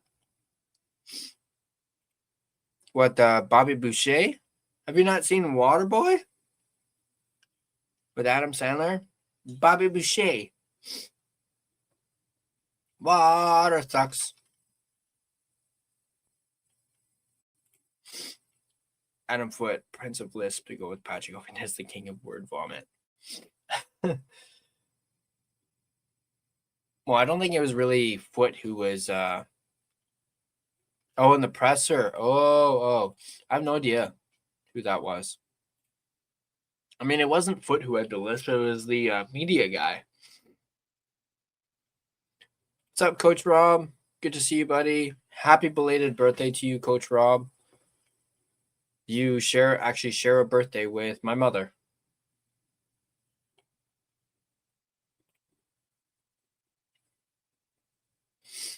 All right, I think that's. Wait, is there anything else? yeah. Maybe I'll ask Begsy. Is there anything else, or was it just Heronic? Yeah, it's just Heronic. That's it. All right, so we'll get rid of this. We don't need this anymore. Back to here. And actually, you know what? I couldn't understand Foote. His nose was in the way. Oh, Stevie. Oh, yes. Yeah, I honestly, whenever he's talking, you can't help but just stare at that freaking nose. Anyway, I'm going to be right back real quick. Give me 1 second, guys. Let me put up something. In the meantime, I'll be real quick. I know. Yeah, I'll be right back. Give me 2 secs.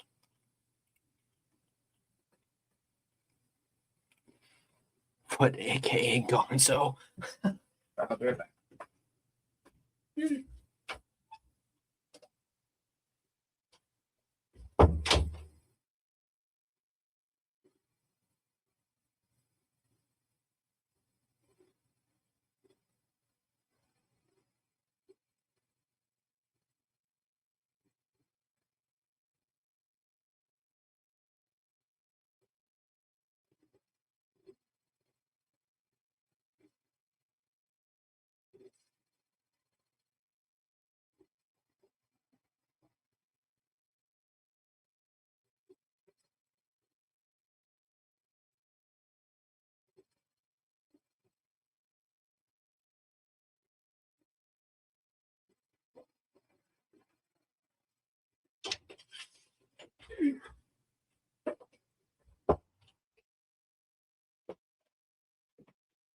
Ugh. All right. Sorry about that, guys. I had to go to the bathroom real quick.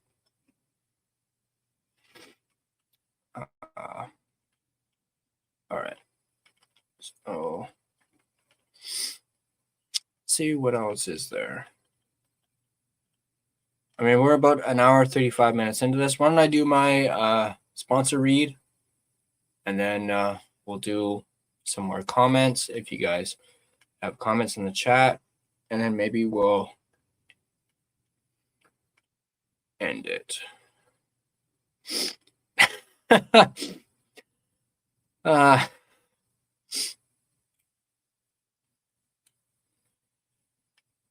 All right, let's do the sponsor read, and then I'm going to where is it? All right, let's take a look at the betting odds and lines for well, I guess we'll do tomorrow because most of the games are over.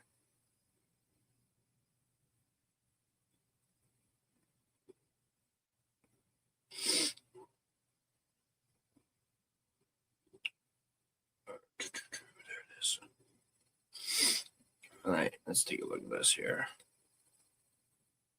All right, for tomorrow. I'm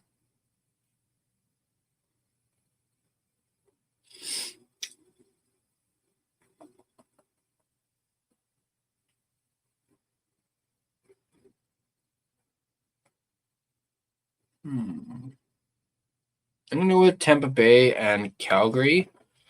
Tampa Bay are a minus 1.5 and a plus 124 on the puck line. Flames are a plus 1.5 and a minus 148 on the puck line. Lightning are a minus 180 on the money line, and the Calgary Flames are a plus 150 on the money line. Just a quick reminder, these lines and odds are, of course, subject to change. And, of course, as always, please play responsibly. But I want to thank DraftKings Sportsbook for sponsoring this post-game show. And, of course, DraftKings Sportsbook is an official sports betting partner of the NHL. DraftKings Sportsbook, an official sports betting partner of the NHL, is built for the fastest game on ice. With player props and live betting, every shift, every shot, every save gives you options to get in on the game with DraftKings Sportsbook. New customers bet just $5, and if your bet wins, you get $300 in bonus bets instantly. Download the DraftKings Sportsbook app and use code THPN, that's code THPN, to turn $5 into $300 in bonus bets if your bet wins. In partnership with DraftKings, the crown is yours. Gambling problem? Call 1-800-GAMBLER. In New York, call 877-8-HOPE-NY or text HOPE-NY. In Connecticut, call 888-789-7777 or visit ccpg.org. On behalf of Boot Hill Casino in Kansas, wager tax pass-through may apply in Illinois, 21 plus in most states. Void in Ontario, restrictions apply. Bet must win to receive bonus bets, which will expire in 7 days. Minimum odds required. For additional terms and responsible gaming resources, see dkng.co/audio. This is a limited time offer. Copyright 2026 NHL, all rights reserved. This video has been a presentation of both DraftKings Sportsbook as well as the Hockey Podcast Network. Be sure to check out the network for your favorite podcast covering your favorite team at thehockeypodcastnetwork.com, the home of hockey podcasts, where it's every team, everywhere. All right. Tell you what, I'm willing to go for another 20 minutes if needed to get this to 2 hours.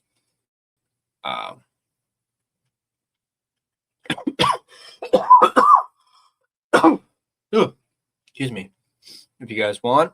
If not, we might cut it in the next 5.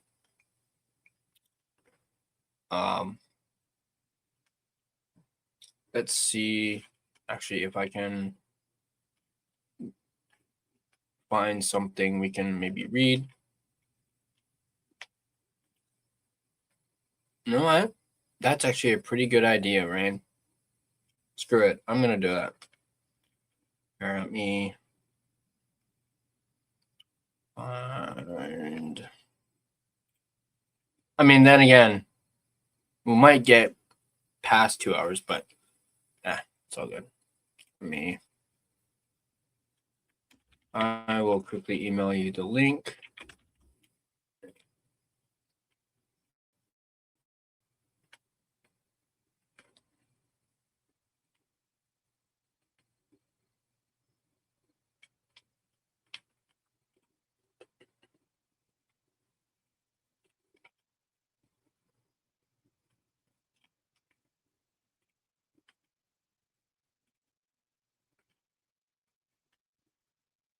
Should I set a timer for like exactly like, well, it's less than 20 minutes now, but to get to the 2 hour mark, should I actually set a timer for that?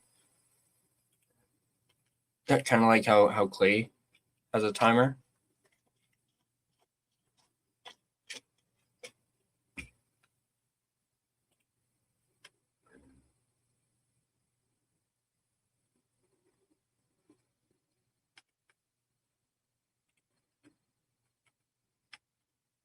All right.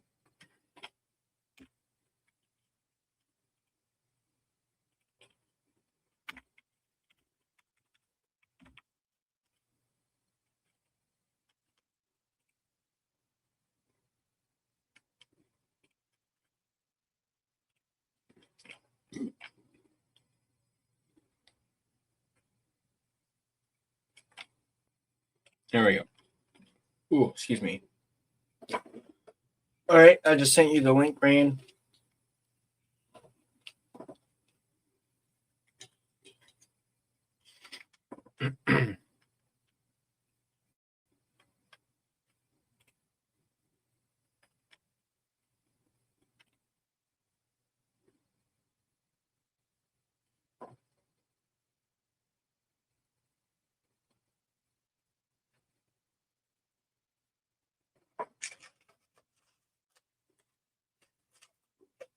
All right.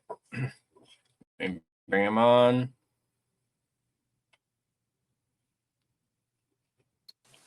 Whew, there we I go. don't know what I was doing there. Trying to drum up the interest. Hello? No. How you doing, Rain? I'm good. I'm good. I'm more excited now than I was watching the game tonight. I thought it was a real snooze fest. I thought it was so boring. Maybe G will say it was better live, but just watching it on TV, I'm like, this is so boring. I'm glad I wasn't the one who kind of was thinking that too. I was like, it was boring. yeah. If you're gonna be a mess like the Canucks are, can you at least be an entertaining mess? Although, given the current pop culture climate we're in right now, that may be. Maybe you don't want to be that. Anyways. Apparently, Urban says, hopefully Rain doesn't have a lisp. No, I can have a lisp. I can have it sometimes. So. Suffering succotash. Oh, Jesus Christ. You sounded like, oh, crap. What was that? You sounded like Sean Connery. Jesus, Monty Penny. Ooh. You know, as somebody who shares the same birthday as Richard Gere, I'm not sure whether to take that as a compliment or an insult. Anyway, that whole thing just literally reminded me of Sean Connery as how he talked. Monty Penny. Anyway. But yeah, there's your answer, Urban. No, Rain does not have a lisp. I probably can sometimes. Like, I watch back old clips of old appearances I was on. I'm like, oh, that's a lisp, and that's a lisp. Like, ugh. But also, I try not to watch myself because I don't like the way I sound on camera. So, yeah, I'm the same way. When I'm talking on the phone and I can actually hear myself, I'm like, do I really sound like that? Yes, like, and as somebody who gets misgendered on the phone all the time, oh fuck, let me tell you, I have managed to get free parking at hotels in Vancouver for being misgendered, and my friend says to me, he's like, I can't believe you found a benefit to being misgendered. I'm like, oh, it's not. I wouldn't envy it. This is a good one from Stevie. With the way the Rock Twins played this season, and if their playoffs are even more successful, can we justify picking them with a mini pick and 33rd overall? Yes. Yeah, I think Mhm. you can justify it. But I asked the question, and maybe this is a question for Dave Hall or Cam Robinson. Why is there such a discrepancy in terms of what their NHL projections are? Like the one is projected as a middle six, and the other one projected as a fringe NHLer. And so for two guys who are leading the WHL in scoring, why is there such a huge Yeah. difference for what their ceilings are? Like that blows my mind. Mhm. So I don't know what it is. So I'd be very curious. That's- Like when you get Dave Hall on, like, can you please ask him that? Like, Oh what is yeah, that? I'll write that down. Be like, that's something I'll definitely because I'm gonna try and get Dave Hall on hopefully soon because we're gonna try and do a draft one. But yeah, I'll definitely ask him. Like, what is it? And I mean, listen, I watch a decent amount of WHL hockey. Although I should say I'm not a draft or prospect expert. I don't claim to do that. But that just seems so odd to me that they have such vastly different ceilings. Mm-hmm. Yeah, definitely. That and that's a very good thing to like point out too, because I didn't even realize that really. I mean, I don't pay too much attention to the where they are. All Like I know, I've seen the one as low as 60, Mhm. like, or in the 45 to 60 range. It's like, whoa, okay, Yeah. we're getting low there. So, Mhm. But yeah, so this that's- is what Stevie says here is kind of how I see. Hopefully, they going about it using the mini pick to get one of them, whoever the higher one is, get that with the mini pick, and then get the other one with the first pick of the second round. yeah, I see the justification for doing that because at least the one Ruck does project to be a first round pick, so I see the Mhm. justification behind it. And let's face it, this is Minnesota. This is gonna be a low Oh, first round pick, just given where they are in the standings. Like this is gonna be low no matter how you look at it. Yeah, I think it's gonna be like maybe mid to late 20s for the mini pick. Yeah, Probably between like 20 and 25, I think. And you can easily get the higher ranked one with that pick. Mhm. But I was thinking with Ottawa now getting the 32nd pick, which I still think is bullshit. Oh god. They could very well take the second brother with that 32nd pick. Oh, easily. Right before we do. But I mean, with regarding that Ottawa bullshit, is it any different than when New Jersey with Ilya Kovalchuk back in 2011, whenever that was? Is that any different? Mm-hmm. And I mean, they got their first round pick back, so it's not exactly that shocking. So, True. Stevie says it might be because of positioning, like their position. Because I think one's a center. One's a center, one's a winger, I believe. One's a winger, yeah. Which I always find kind of loose when it comes to NHL draft rankings, only because the amount of centermen that get drafted that don't actually play as centermen when they get to the NHL kind of annoys me. Like, if you draft them as a centerman, why are you not trying them as a centerman? But very true, very true. Yeah, Stevie also says, I guarantee if we don't do that, Calgary will snag both right after our picks because they in the second round they have 34th and 35th back to back. Oh. Well, listen, Calgary better not screw this up like Boston did that one year when they went 13, 14, and 15. And can you name those other two players that were drafted in 2015 besides Jake DeBrusk? No, I can only name DeBrusk. It was Jacob Zaboral and Zach Senyshyn, which who and Hall. I was about to say who's that? Who's that? So I mean, if you're Calgary, you better not screw this up. So yeah.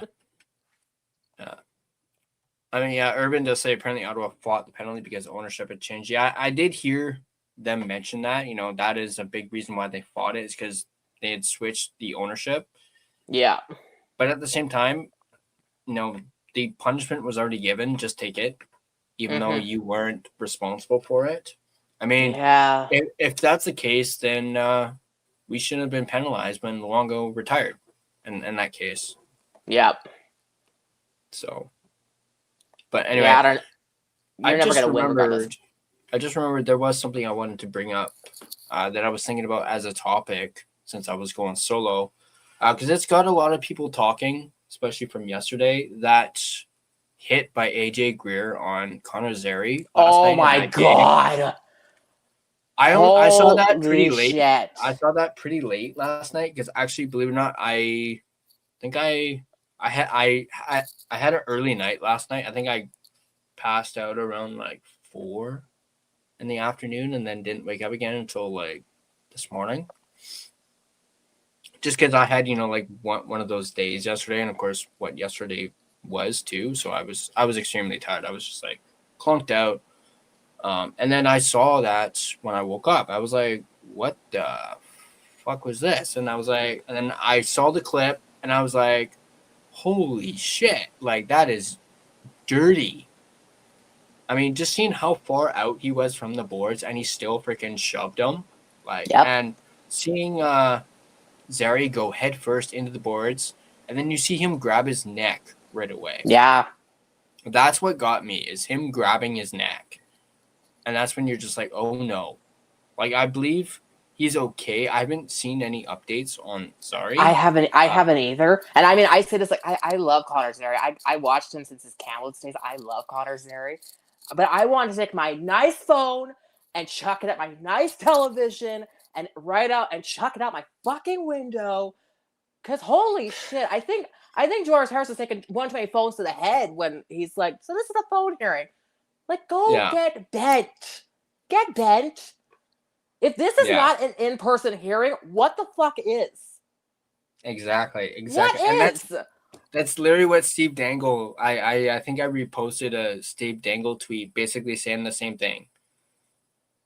If this is not an in-person hearing, what the fuck is at this point? Yeah. And just watch, I know they haven't levied the actual punishment yet, but just the fact that it's an in-person hearing, a phone hearing. And remember what Peros was babbling on about in that oh presser? Lord, I thought Alvin was the king of word vomit. Holy shit. Yeah. And the fact, remember how he was talking about, like, in-person hearings and phone hearings and how there's different judgments based on which one he chooses.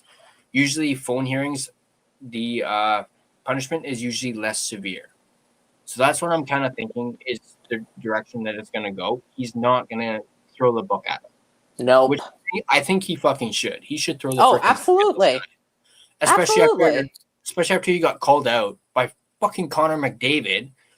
Remember in the same presser, he also said, what was it along the lines of like, I don't pay attention to what fans say or what the media says as you're doing a fucking press conference defending your decision.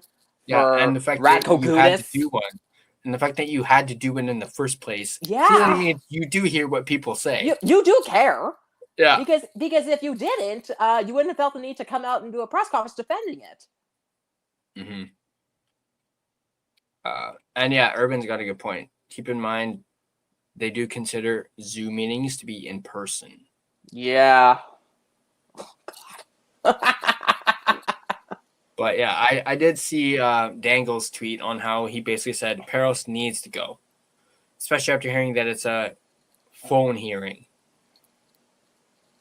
But then I believe was it Jesse Blake who made the point of anything above 6 games always gets appealed. Yeah, he did. He always did. gets appealed. He did. They always get appealed. But the appeal never happens during the suspension. It's always after the fact. And then the fight is just money at that point. So yeah. So I am curious to know what the actual suspension is going to be. But I'm gonna guess I'll guess 3 games. I mean, I think that's yeah. I think I'm gonna go with 5. That because I think that's the minimum or the maximum they can do because of the phone hearing BS. Yeah, in person is 6 plus. 6 plus, or it can be. It doesn't have to be, but it can be. But yeah, I'm gonna say 3 if I had to guess it. Mm-hmm. Which is so stupid. I'll probably go 5 just because I know that's the maximum they can do, and honestly, I think he deserves more than that. honestly, if it were up to me, Greer would be done for the season. Like he Oh, wouldn't play yeah. another game for the rest of the I mean, season.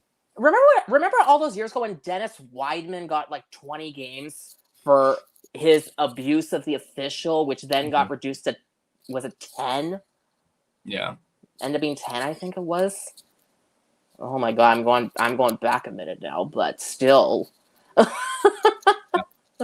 yeah, just seeing that hit, seeing the replay of that hit, and even hearing like the commentators, react to it, that was bad.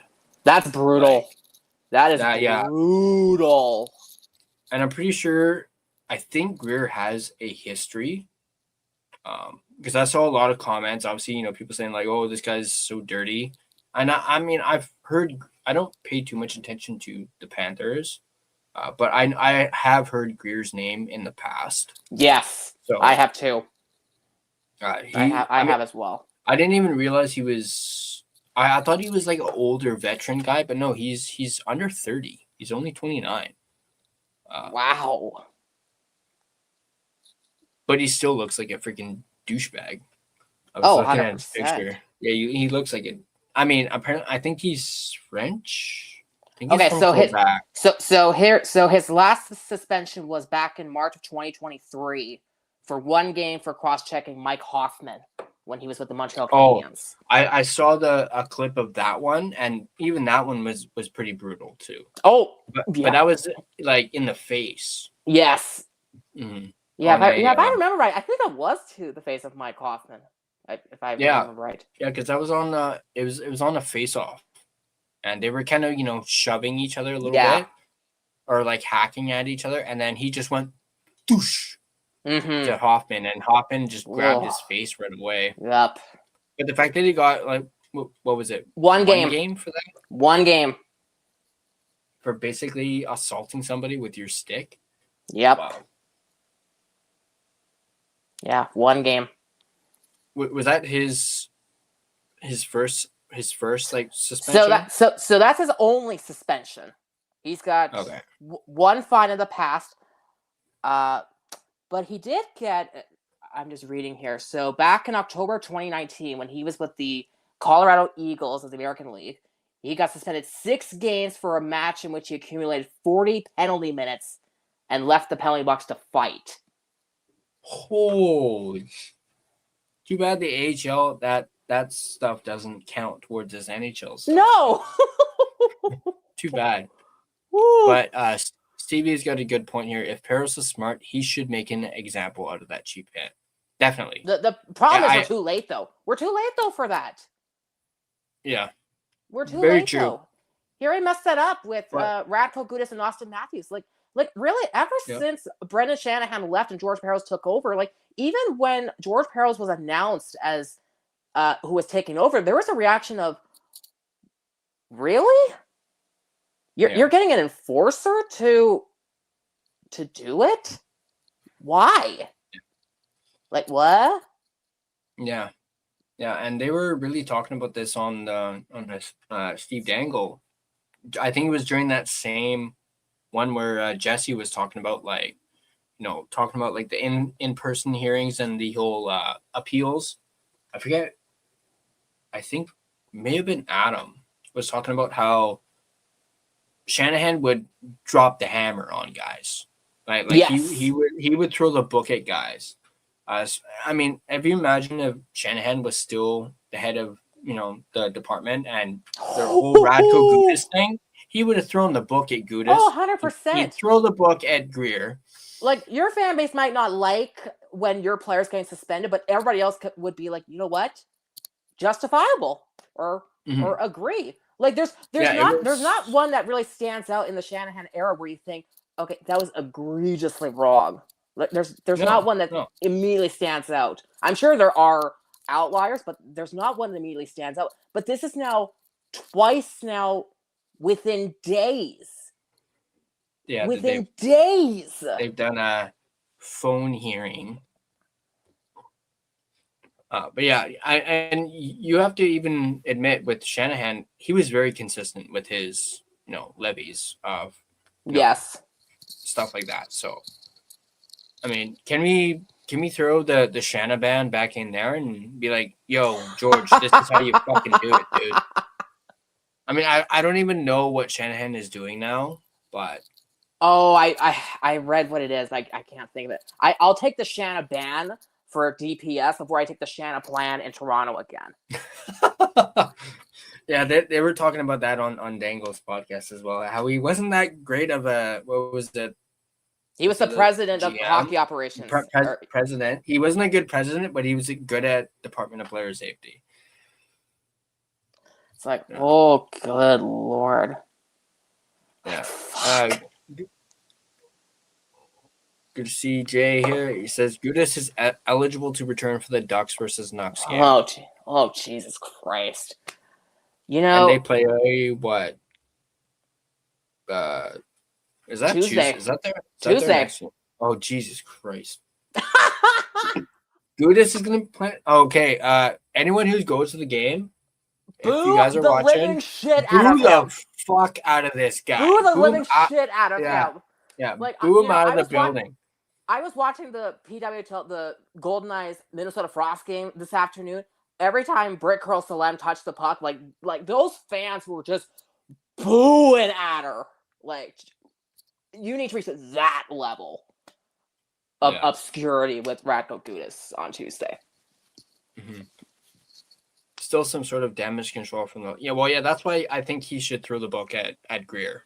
Make up for being an idiot with the Matthews thing and not getting that right. Especially when you know you're going to be criticized. I might have to do another freaking press conference if you don't. Ooh. Oh yeah, because seeing as how well the last one went. Yeah. Yeah, I don't give a shit what the media has to say as you're doing a fucking press conference depending on your decision. Yeah. Yeah. The Shannon ban. Yep. Ooh, I remember this one. Rafi Torres 20-game suspension that spanned across seasons. I remember this one. Or the 41 game suspension for kneeing Jakob Silverberg. What's the 20-game one? That was the Marian Hossa one, I think. Yeah, I think so. I believe that was the playoffs of 2012. I think that was 2012, somewhere that era. But I know the last one was 41 for kneeing Jakob Silverberg. Mm-hmm. Oh man, I miss Rafi Torres when he played for us. I honestly finally remember him in the 2011 playoffs. You know, scoring a couple big goals for us in that playoff run. He was great. And people just absolutely hated him. Like he was like I'm trying to think. He was kind of like Garland a little bit with that, you know, like agitator. Or no, a better comparison is Brad Marchand. He was our version of Brad Marchand. Where he would just piss people the hell off. Not to the extent that Marchand would do. Like he wouldn't do the same antics. But I think you can more so compare him to Matt Cook. Yeah, okay, Matt Cook's probably the best one to compare him to. I just thought of that, yeah. And hey, I've also said on this channel, I loved Matt Cook. I loved him. I thought he was great. You know, had that, little, toothless grin. I would have been real young at that point.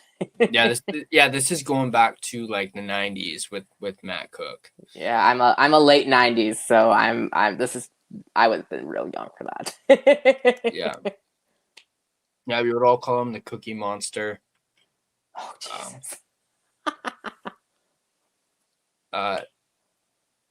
Jay says I was supposed to go to today's Golden Eyes game, but I slept in too late. Don't you just hate it when that happens? I know I do that here and there. I go to the Golden Eyes game on the 21st of April against the Montreal Victoires. So, ooh, that should be a good one. We'll see how that goes. See, Marie-Philippe Poulin. Yep. Nice. Yeah, I've been meaning to go to a game, but I just haven't gotten around to it. Maybe I'll try and. They look like they're so much fun. I mean, they can't score to save their lives, but that building looks so exciting every night. Yeah, I might try and go to one before the end of the season, as it doesn't look like I'm going to be able to get out to an Abbey game just because they only have 3 home games left. Yeah. So I go to fan night for the Canucks on the 14th. So that's my next Canuck one. So, but that ticket was cheap though. So yeah, I'm not sure when the next Canucks game I'm going to go to. I'm gonna hopefully try and go to at least one more for the end of the season. What's the Golden Knights record? I think they're second last in the PWHL, and they lost again today. But they have the 3-point system, which is what I much prefer. I much prefer the 3-point system. Yeah, I think Jay's got it here. Says, is this So right? So it's 6 wins, 1 overtime win, 4 overtime losses, and then 10 losses. Oh, so that's how they do. Oh, Yeah. yeah, that's different the way Yeah. they do it, because it looks like, because if you, without knowing that, you look at that and you're like, Yeah. oh, they're actually decent. Yeah, They got- yeah, no, because they do the wins on the first 2 calls are the wins, and then the last 2 are the overtime and the losses. So, but they have the 3-point system, which is what I much prefer. I personally prefer that because one of the things I don't like with the NHL's point system is I think it gives a lot of bubble teams false hope that they're actually a playoff team when really, reality, they're nowhere close to it. So I think if you have a 3-point system, it gives you a much. If you do the 3-win for regulation, it gives you a much more realistic idea of where you actually are in terms of a team. So Very fair, very fair. Shan fan appreciation night. Oh boy. Yeah, so it says the Golden Knights are 10 points out. Yeah. It's better than the Canucks. Well, yeah, definitely better. I had to think about that for a quick second. I was like, Canucks are 11 points from 31st, so yeah, definitely better than the Canucks. I had a mishap there. Sorry. Oh my god. Oh boy, that's never gonna get old, is it? No. Now watch. I'm gonna be doing this for days now, and probably gonna piss my wife the fuck off. Oh, thank God! Not that I don't married. not that I don't already do that on a daily basis. Well, hey, she chose you, so I don't feel too sorry for her. Very true. Very true. Very true. And she tells me that all the time. You know, like, fuck, what was it? She was, she'll be like, like, just as an example, she'll be like, we'll probably go. I mean, I don't mind going another 10 minutes or so because this is a lot of fun. But, every now and then I'll be like, or she'll be like, you ugly. And I'll be like, well, you married this ugly. And then her response, well, I can also divorce it like that. And that's when I have no response to that at all. I'm just like, oh, okay, you win. I have one too I can relate to, but I can't tell it on camera. I can't tell. But no, actually, I was just at my coworker's baby shower, and her man had been wanting to have a kid for so long, and then finally, boom, happened, and she's like, "Oh my god, I can't wait to pop this thing out." And I said to her, "You do realize the first fight you're gonna have after that kid comes out is gonna be, you made me do this." Yeah, I expect that to happen once if her and I have kids. Yeah, she's gonna be like, "You did this to me," or takes no, two to sweetheart. Takes 2 to tango. Let me rephrase that. You did this to me. And that's sweetheart, it takes 2 to tango. And that's when I'll be like, sorry. Or I'll be like, sorry. But I did she called me earlier and she's like, I bought something. I was like, okay, cool. You bought something. And she's like, you might want to divorce me if knowing what I bought. And I was like, what did you buy? So long story short, she bought herself a jersey, a baseball jersey. Okay. That's Team Japan, from the World Baseball Classic. Yeah. And I was like, why would I want to divorce you over you buying a Japan? How much did she spend? Oh, I didn't even ask that. But apparently it's a Otani Team Japan jersey. And that's when I was like, you know what? That's no biggie. I'm not gonna divorce you over that. Now, if it was a freaking Dodgers jersey, then yeah, I'd burn it. I'd burn that fucking jersey. 2, I'd be putting your ass on a freaking plane back to the U.S., back home, and then I'd send you the papers. So wow. But hey, I don't mind her getting a Team Japan jersey. Hey, it's better than getting a Team USA jersey. Well, here's the way I look at it. If you're two working people and you're putting in money and you're paying towards the bills and all that, that's none of your fucking business what I spend my money on. That's not my that's not, and it's none of my business to know what you spend it on. Like, that's the way I look at it. Although she also did say that I'm still banned from buying myself another Canucks jersey. And I'm like, bitch, you just bought yourself a freaking jersey. Oh, she would not want to look in my closet then. Oh, no. She's still holding me to buying her a Flyers jersey. I'm like, I'm not spending money on that garbage.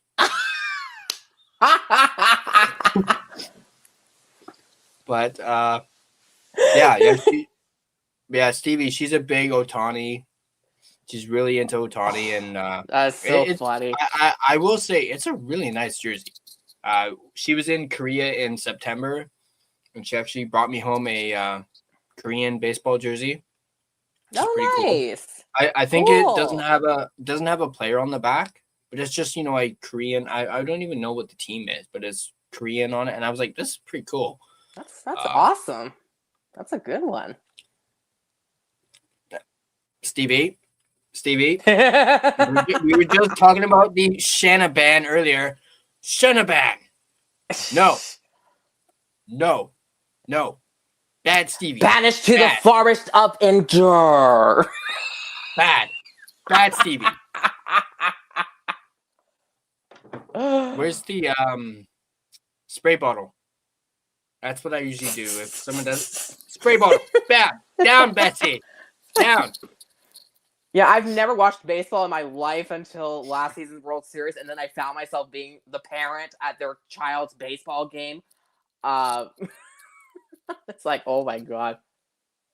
Irvin, if I did that, she would divorce my ass. If I did that. Oh, you're making me so relieved that I'm not married.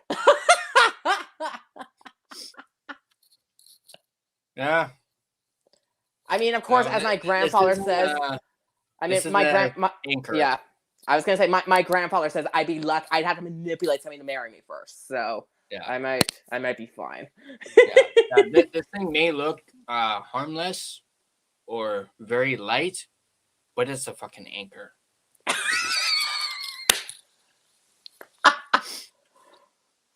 Woof. Just watch. This is probably going to be like the one post game she actually fucking watches.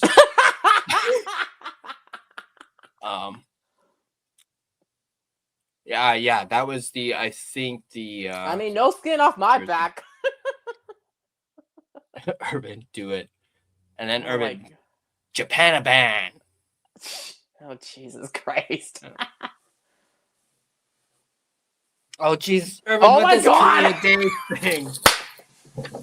Fuck. I knew that was going to come up.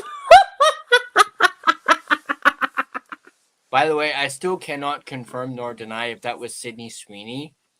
Still cannot confirm. Excuse me. One of my post-game shows I was on, you did do a double take on a Sydney Sweeney pick. So, excuse me. Oh. And you were vasmatized, so. I mean, it's fucking Sydney Sweeney. And Can you tell apparently, I'm not? Can you tell I'm not in touch with apparently- celebrity? yeah, apparently, she's single. Oh, she's not with Scooter Braun anymore? No, apparently they broke up.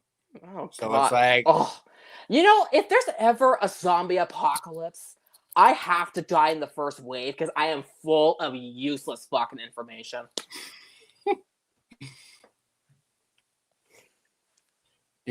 no, Irvin, bad Irvin. Again, spray bottle, bad Irvin. Oh my God, I'm entertained. Oh yeah, this is Great. Yeah, this is great. You like I said, didn't I say it like earlier? I'm a little goofy tonight. Well, there you go. You're seeing Just a little bit, plenty of it. and you Yeah, say I'm just a unhinged little when I come on just a here. little bit, just a little bit. Yeah. I mean, I am missing a couple sensitivity chips, so I guess I can't argue that.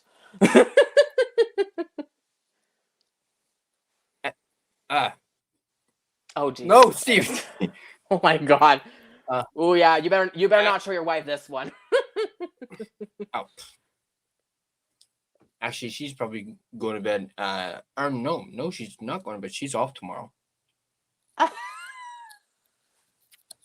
But remember how we said, like 2 hours? Yeah, that was 16 minutes ago, but I'm having too much fun right now. So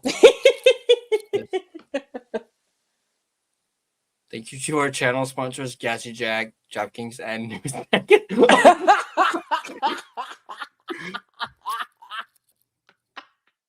Woof.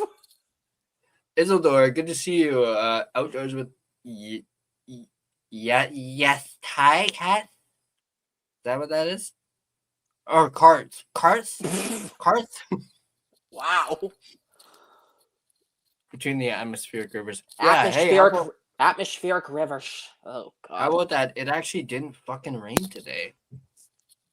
Oh, It was my actually boss a used, really, really nice my sunny boss day used to today. call me that all the time at work when I used to work for him. Oh God.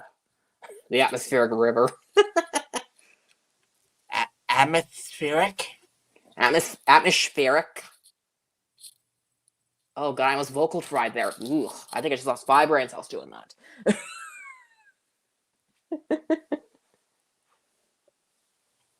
Oh, food carts. Okay. Oh. Oh, I'm part Japanese. I should know this. Shit.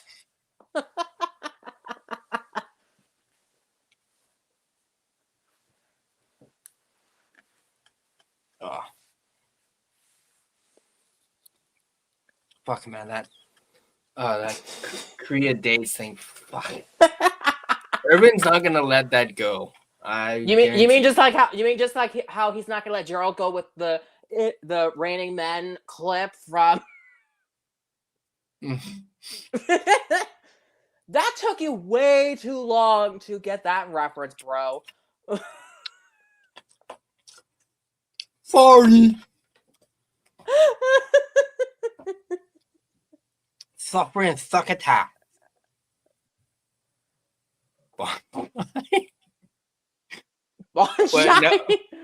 But now we're talking Japanese now.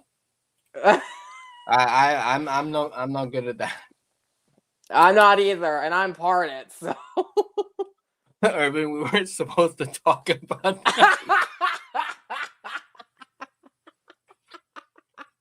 Now this one I know. Banzai. Hadouken. No, I can't do it. I can't do it. Sorry. Banzai. Oh boy. This is gonna be one of those weird. This is gonna be one of those. This is gonna be one of those weirder ones. And it's not even an after dark one either. No, it's too early. Which to me, a 4 p.m. game in Vancouver, and you got the Oilers and the Lightning as the late game. Mm-hmm. Why not flip that around? Like you're telling me that Lightning fans back in Florida have to be up at 10 p.m. and then finish the game at like 1 in the morning? Like really? Like what? Why? Why was that the case? Like okay, that just seemed weird, but all right.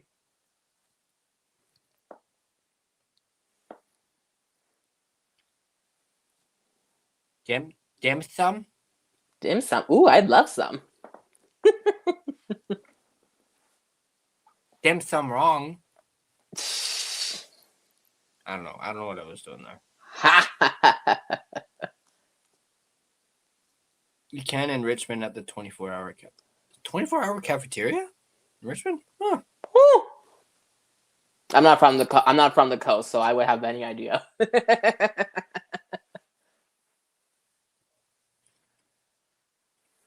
No sushi. That was actually a pretty good one. No sushi. No sushi. No sushi for you. Oh my god. No sushi for you.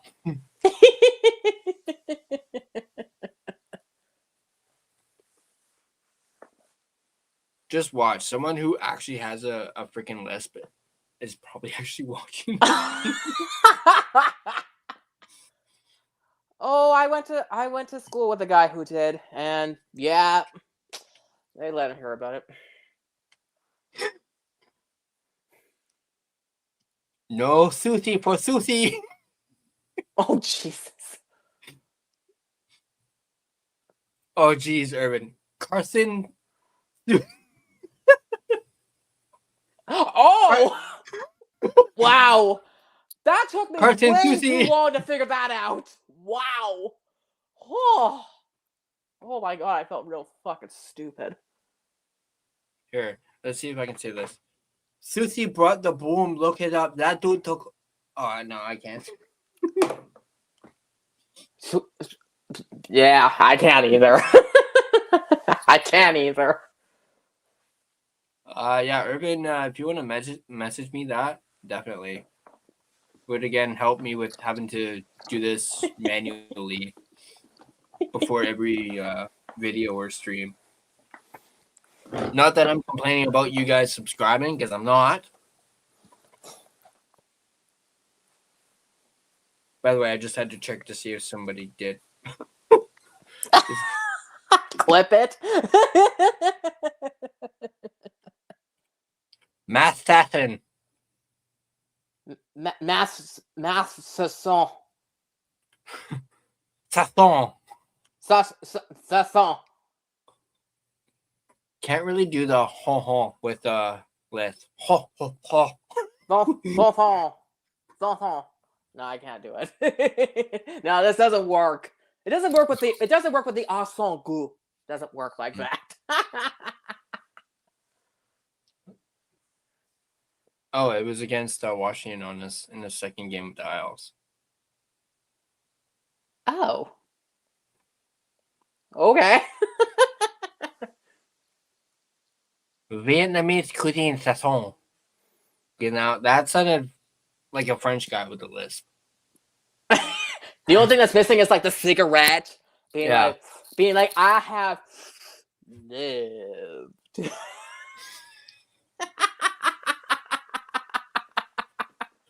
Man, G's really missing out on this post game. Oh man. He'd probably be dying right now. Oh my god. Tootsie. Yeah, I think yes, thank you for the invite. I mean, yeah, sure. Urban, if you want to share it now, I'm game for that too. Yeah, if all the post game shows for me to appear on, this is the great one. Thank you. Not a hair lip. Hair lip? That was terrible.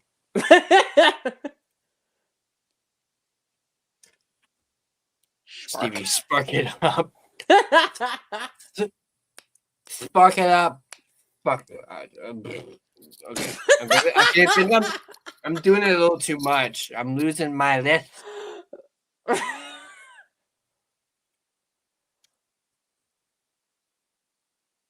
Yeah, now we're getting into like the territory. No. Yeah. I should probably be writing this shit down. In the stream now. I mean, I know you can probably message it to me too, but I should be writing this shit down. You're like, this feels great. It's like, okay, step number 1, we'll do this, then this.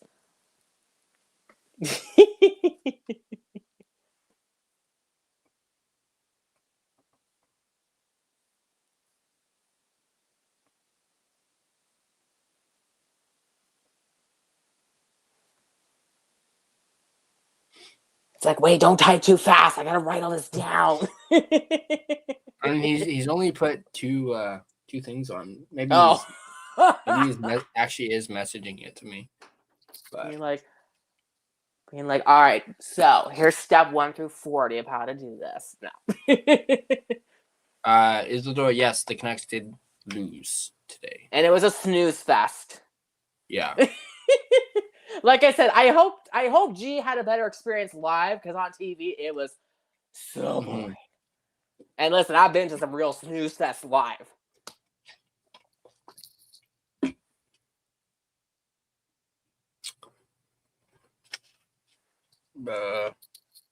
Like, I'm just glad the game I was at the beginning of the month, I'm glad that wasn't a snooze fest, but then again, I was a little distracted, so.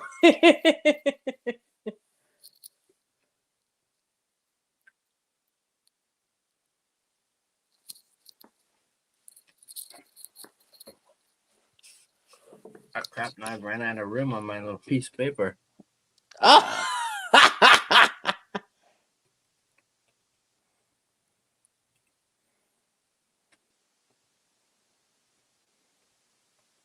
Oh, well, step number 4 is going to be up at the top.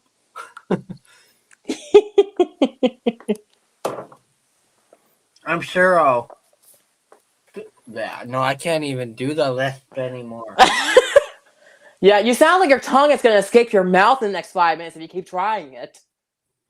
Which, incidentally, my tongue does every time I word vomit, so... Where's Swanet? Oh, Lord. Yeah, no, that didn't work. No. No, I was talking about my wife earlier. You know, if she does end up seeing this, she's probably going to be really pissed off. Yeah, that might be the first thought, with the second thought of, well, who's this moron on the right here? She's going to be pissed off. Pissed off. Honestly, I hate to even say this, but and I can't even remember where I even got it from, but whenever, you know, I'm watching TV and I see a commercial or something that talks about, you know, pesto, you know, like the spread. Yeah. Every time I see it, I use a lisp and I'm like, Pip-doo! I don't remember where I got it. Oh my God. Do you know that voice reminds me of the way you said that? That reminds me of the way that Peanut would say it from Jeff Dunham, like the ventriloquist. I think that may have been where I got it. Pip-doo! Same thing with the picked up. Oh yeah, that's definitely where that one is. No. And I said with my name. I remember telling my coworkers this at work one time, and I got everybody dying of laughter. So one of my previous jobs I used to do clinical work for a private medical firm. And one of the doctors, when I first met her, because I have 2 N's at the end of my name, but she would pronounce my name as Rain, as in pronounce both N's. And it's just like, and it was just like Jeff Fafa. Too many consonants wasted. J-E-F is Jeff, but it's Jeff Fafa. And it's always a guy's name that you have that. Like, you have a Jeff Fafa or a Scott Tata or a Glenn Nana. Like, you never hear a woman's name. Like, you would never hear Elizabeth. Like, you would never hear that. I'm glad we were talking about Jeff Dunham, because I absolutely freaking love Jeff Dunham. I actually got to see him live when he was here in Vancouver. I think it was the last time he was in Vancouver. See, I like his older stuff. His newer stuff, I don't love it. It's a little too political for me. But his older stuff, oh my God. Yeah, like his what was it? Arguing with Myself special Yes. that he had on Netflix. Yeah, he has some good stuff. My personal favorite is Peanut. I love Peanut Oh. because I also feel like I'm kind of him in a sense. Walter's a good one. Oh, God. Walter and Marriage. Woo. Oh, geez. Oh yeah, that's like marriage goals right there. Yeah. Is Walter. Yeah, foreplay at our age. Yeah, that's come down to hey, wake up. I know my wife absolutely hated Sweet Daddy D, although I thought he was hilarious. Sweet Daddy D. Oh, okay. I have to With think about that. the for a upper second. lip thing. I can't do that. The upper lip thing going. Or Jose jalapeno on a stick. Yeah. Well, he's usually in tandem with Peanut. Usually they have those duo. Yep. And I remember they had Melvin the superhero a while back. That's a weird one. Yeah. I think he only had him for like one special though. They only had Melvin for one special, and but I do remember him going like, like I think it was something to do with his costume. He's like, "What's the Must have been like a Halloween special or something." Yeah, it may have been, but he was like, "What's your most like significant feature?" And apparently, he had a really long nose, kind of like Pinocchio.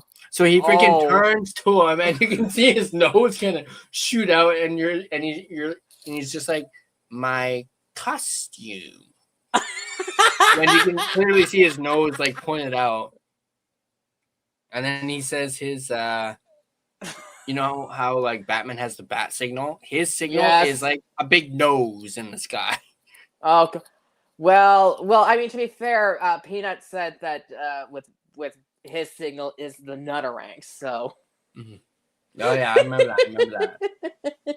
Yeah, I think when I went to that Jeff Dunham and he was here in town, I actually got a Peanut bobblehead that has a little button on it that speaks. It says, his little phrases. I really would like to know what happened to that thing because I would put that on my desk. Like, 100%. You have to now. Yeah. Now you gotta find it. Exactly. Yeah. Now you gotta Although find this was a really long time ago, but yeah, and he literally did the whole Jaffa. Yeah. Dunham. Am I pissing you off, Papa? Oh yeah. Yeah. He oh man. Dude, you need a TikTok. You know what your breath smells like? Dunham. Just watch. After this, I'm gonna go watch old clips of. 100%. I'm doing the same thing. Oh yeah. 100%. I'm doing the same thing. Yeah. I mean, I know he's a little controversial now, but back when he was, doing his good, it's stand-up. not that he's controversial now. It's that back then people weren't fucking snowflakes. Well, yeah, that. Sorry, yeah, people are fucking snowflakes today. Definitely. But that one particular character that he has, become a bit of a, Ahmed. Yes. He was really good. But now, like you said, people are freaking snowflakes about people it. People are snowflakes. Yeah. Yep. Like you said, we're gonna be watching old Jeff Dunham clips now. That's what we're doing after this. I kill you. Yeah. Oh God. I kill you until you're dead, and that's worse. That's what made me think. As soon as you see that, Petu, it's like, is that a Jeff Dunham reference? It's like, and the fact that I got that, it's like, oh my God, how old am I? Oh yeah. Like, I mean, given that I'm the baby of the two of us. Christmas specials. I always loved his Christmas specials. I mean, that's when he really shines with Ahmed. Jingle Bombs. I mean, come on, that is one heck of a tune. Yep. With Guitar Guy. Or 'Twas the I mean, Night Before okay, Christmas. he goes a little overboard with the Jingle Bombs thing. With the when he has like Guitar Guy on and when he does the like Arab little tune with the guitar. That's when I'm like, okay, whoa. We're going Okay, a little pump too the far brakes. here. Yeah, Like, we're going a little too far woo! with that. And then That he gets must be the back one into show the, he you know, dreads jingle every bells. year. You know he must dread that show Probably. every year. It's like, oh fuck, what are they gonna say this year? Oh boy. Yeah. I do have to give him props though for coming up with being able to come up with stuff and not, you know, being stale with his Oh yeah. I mean, I haven't watched him in a really long time, but I also know he also has a legit Batmobile in his collection. Like he has the actual car. And he can drive it around. Damn. I think he's actually driven it around like LA or something. Like the old like 89 Batmobile, like that style. Yeah. He actually owns one of those, and I think that's really cool. So, but apparently you can't even see outside of the windshield at all. So I mean, cars nowadays, they're so tinted now with their windows, so it's hard to see anyways out the window. yeah, definitely. Oh, and I just totally forgot. One of the other ones, this is another one that my wife does not like, but I absolutely love. I'm learning a lot today. God, I just had it and it just slipped my mind. Oh, yeah. Whoopsie. You know, we were doing the whole lisp thing, although well, I guess he kind of maybe has a bit of a lisp. I don't know. But Bubba J. Oh. The white trash. Yeah. There's probably a good reason why my wife does not like that one, because white trash. Mm-hmm. Yeah. And him and Merritt. Oh boy. Oh, Bubba J. Oh yeah. Woo! Full on like Southern, like he goes full on with the Southern thing. Yeah. How'd you meet your wife? Family Ancestry.com. reunion. It's like Ancestry.com. Yeah. Where'd you meet your wife? The family reunion. One thing I cracks me up, and I can't even believe I'm gonna be seeing this on the stream too, is that one line where he's like, you know, he went and got a tattoo. Oh yeah. You know which one I'm talking about. Yes, I do. When he basically, for those uninitiated, he said he went and got a tattoo on something that'll grow. And then out of the blue, he I think he's talking about you know, her curlers. By the way, he's talking about his cousin in this thing. Yes. And then he's like, "Oh, my tattoo is growing." Which I mean, in his case, would be going from a quarter inch to a half an inch. So, and then of course, you know, he's a big NASCAR guy. He's really into NASCAR, you know, and beer. Yeah. We're going back to the Bubba J thing. I believe it was. I think he had like two specials with Bubba J. Only two. Like he lasted longer than the Melvin, the superhero character. I've seen him more than two. Yeah, he's in quite a few. But I believe it was the first one because they kind of introduced him as his agent.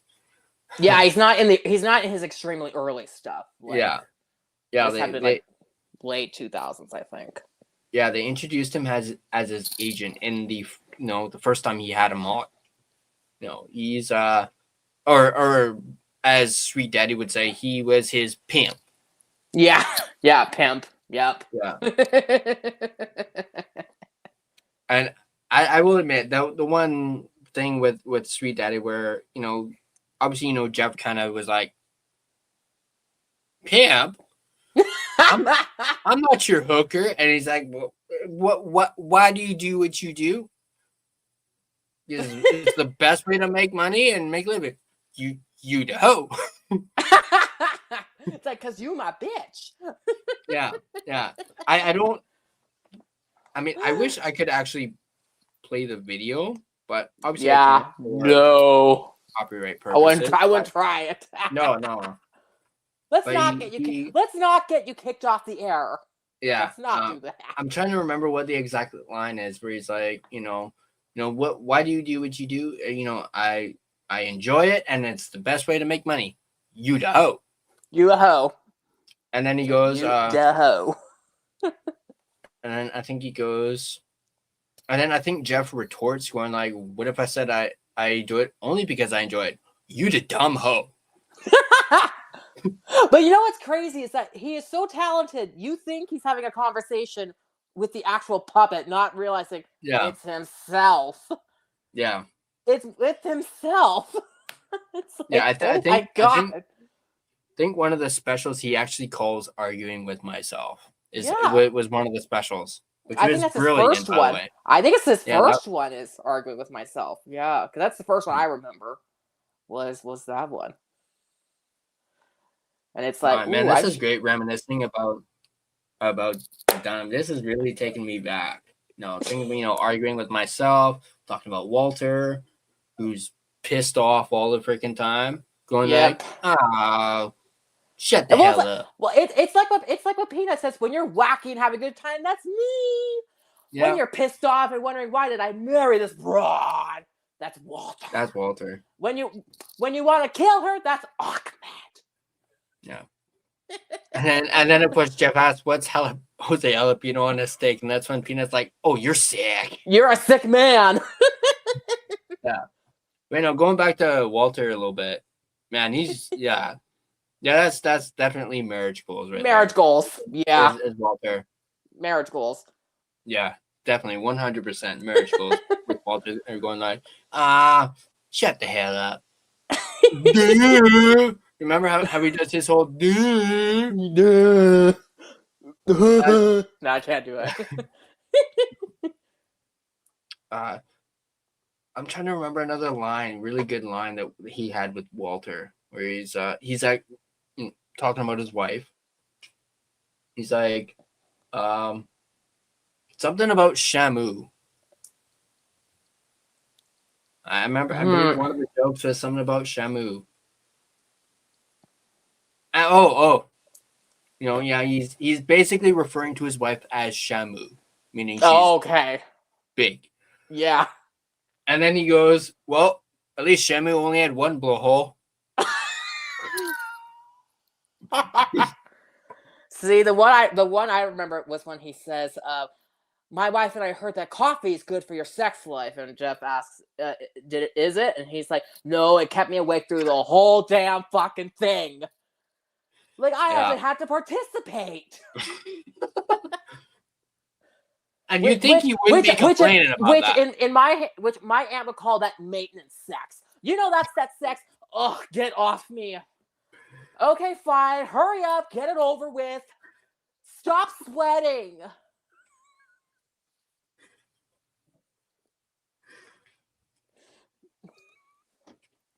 Well, him talking Thanks about for having me. Yeah. him talking about like foreplay. Get off. I can't see the Weather Channel. Oh, man. Look at that. People aren't even going to have to go watch this stuff because no. Let's face it, we do a better job of it anyway. No, I'm kidding. Don't click that. Who can forget him saying his house is haunted? Why? My wife is there. I can relate. I can relate to that. Oh my God. Or happy holidays. Screw you. It's Merry Christmas. Yeah. And then the whole keeping on that whole, house is haunted, going like, Walter, talked about, him having a phone conversation with his wife and him saying, "Yep, hung up on her." And he's like, she called me right back, said, "Did you hang up on me?" And I was like, "I don't know. It sounds something like this." Click. Yeah. And then, Jeff, I don't know why Jeff even asked this. He's like, was she mad? And Walter's like, "Oh, I felt a disturbance in the force." Oh. Oh yeah, mine went there. Whoops. Sorry. Sorry. Sorry. I bet she was really pissed off. Oh, that doesn't even come from Lisp. That comes from, I think, Peanuts making a joke about blind people.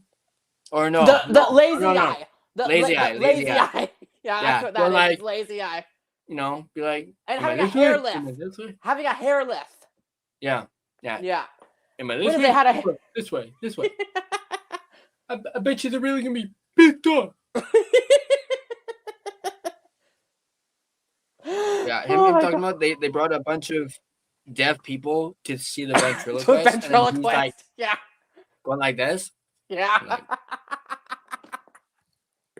fuck, I'm really Can gonna you imagine that hair lift and it's lazy? Oh my god. Yeah. Focus, you moron! Anyway, I do want to answer this. Sorry, guys. You guys think we dodged a bit of a bullet by getting JT Miller out when we did?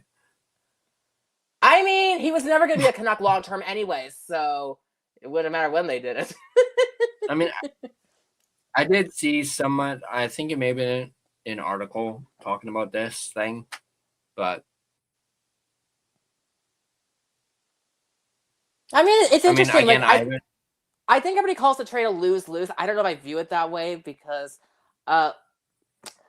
yeah, like, I'm trying to, let's see, how do I say this? That's what I'm trying to think of the right way to word this. I think it was one of those ones where the Raiders may have buyer's remorse. I think that might be more what it is.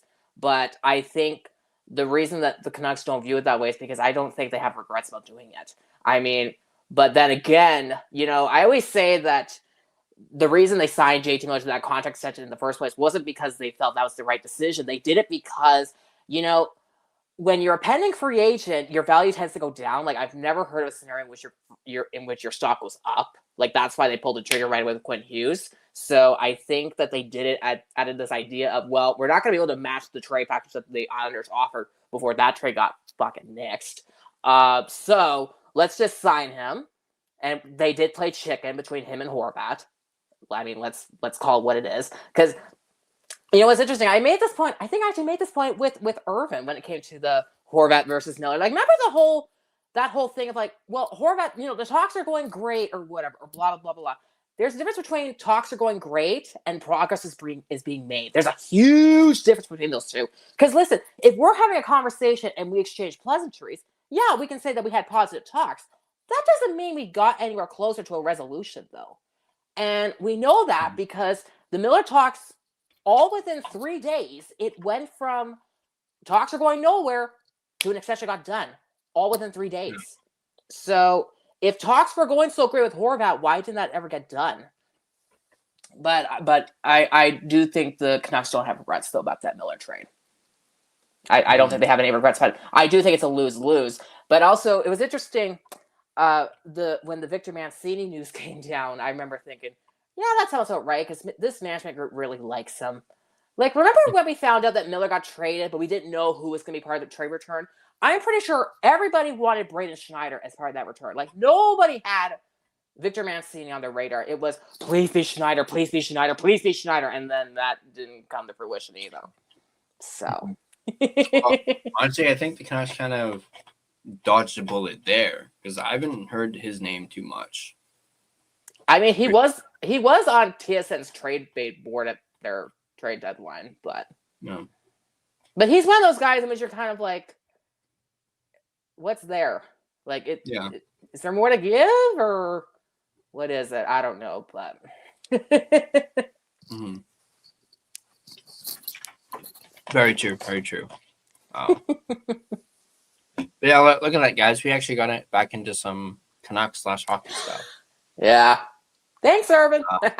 Yeah. Thanks for putting us back on topic almost 20 minutes ago. Bob Newhart, Harvey Korman, Carol Burnett, Dorf did all sports. Blues Brothers would be my group. I do know National Lampoon. I know National. Oh, Lampoon. I don't know this one. I don't know that one. We know 911. Yeah, I know that one too. Yeah, can we tell that I'm the baby of the group? People want Keandre. Yeah, Keandre Miller. Yeah. I don't remember Miller as much as Schneider. I remember like Brandon Schneider was like. Yeah, I know the Canucks really wanted him at one point. Yeah. You know what's interesting? Keandre Miller was one of those defensemen where you kind of look at him and go, yeah, you're not a number one. Well, you're not a number one defenseman.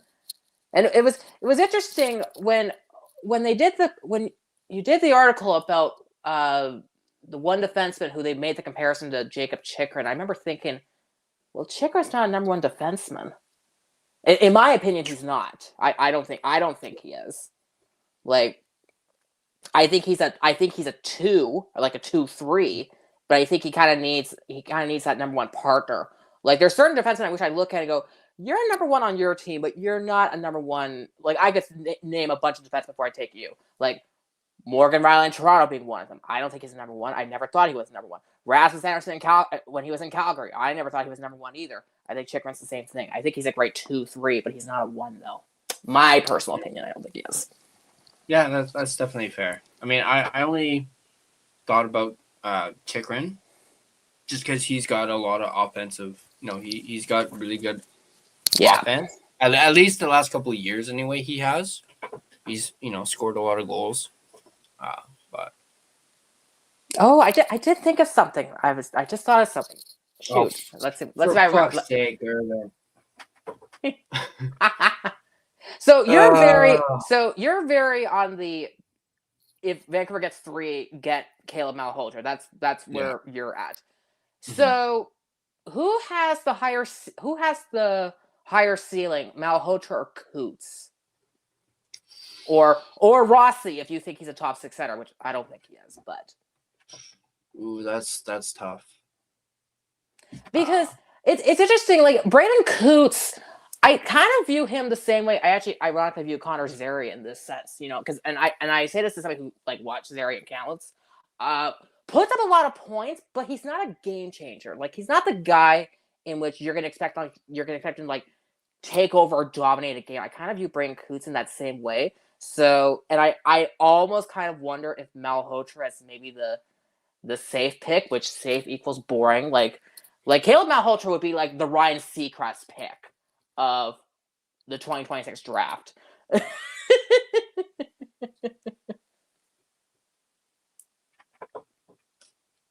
Yeah, but I'm definitely leaning Malhotra just because.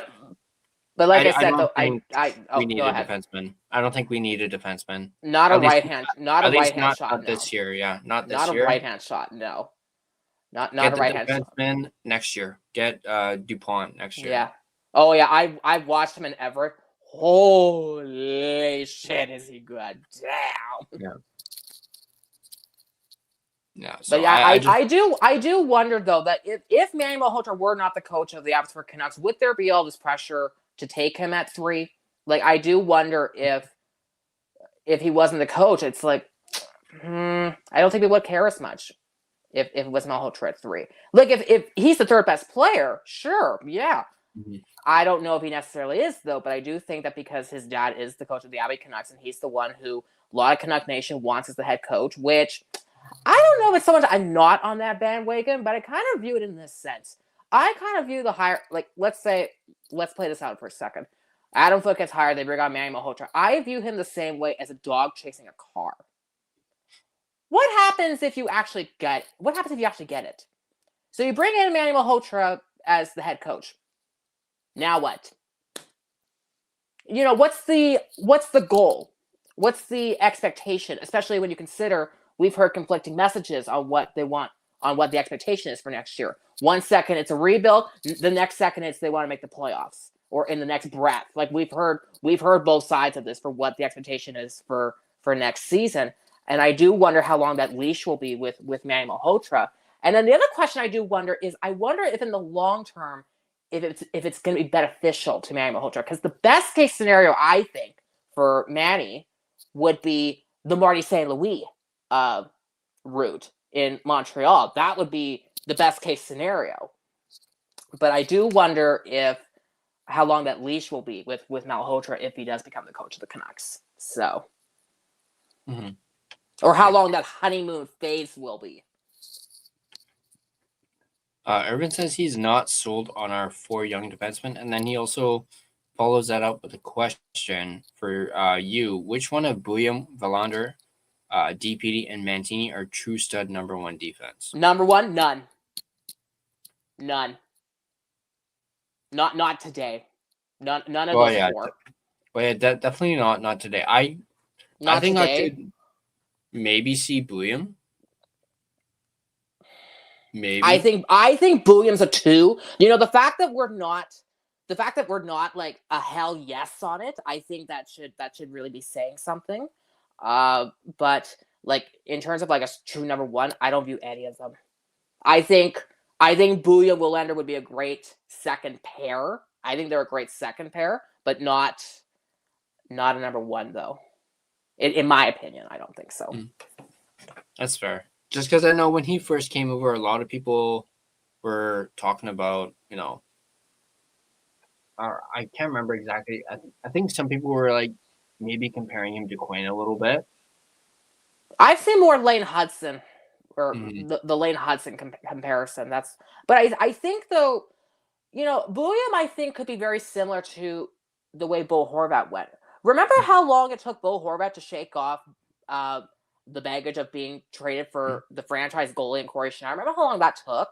I kind of wonder with Bouillon how that's going to go. Because let's face it, he is the biggest corner piece of the Quinn Hughes trade. Like he is the big piece of that. So I wonder how long it's going to be before he can shake off that title, especially considering if Quinn Hughes does stick around long-term in Minnesota, which, you know, they're going to do everything they can to try and get him to stick around.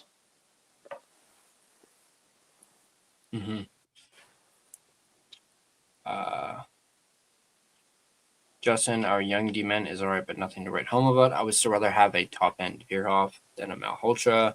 They can always let See, the fact that the Canucks have also said they like Veerhoff, I think that also says something too. Because remember last year, when everybody thought that they were going to trade the 15th overall pick, they also admitted that the only player they talked to was Brayden Coots. So the fact that they've already admitted that they like Keaton Veerhoff, I think that should also be saying something. And actually, I agree with the last part that Justin says, which is move Hronek. Not so much that I agree that they should do it, but I do wonder if eventually that's the route it's going to go down. Because, you know, I always go back to your first impression is often hard to shake off. And the fact that the Hronek trade wasn't viewed in the most positive of light, I think should really say something. And it's not that Hronek's a bad player. It's just that, you know, this was a trade in which you trade a first round pick for a guy who,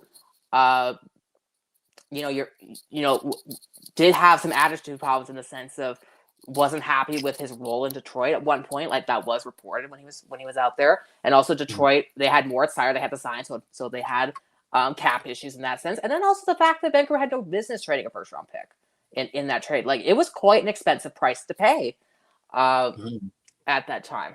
So yeah, definitely. Yeah, Justin sees William as maybe a good number 2 or solid top. Yeah, that's where I have him. Like William, I think went 12th. I think he was 12th.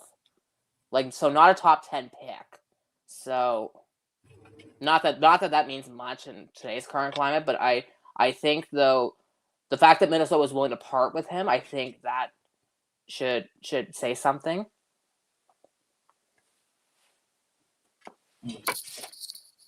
But yeah, I think he is. I think his ceiling is a 2, but in reality, he's probably a second pair.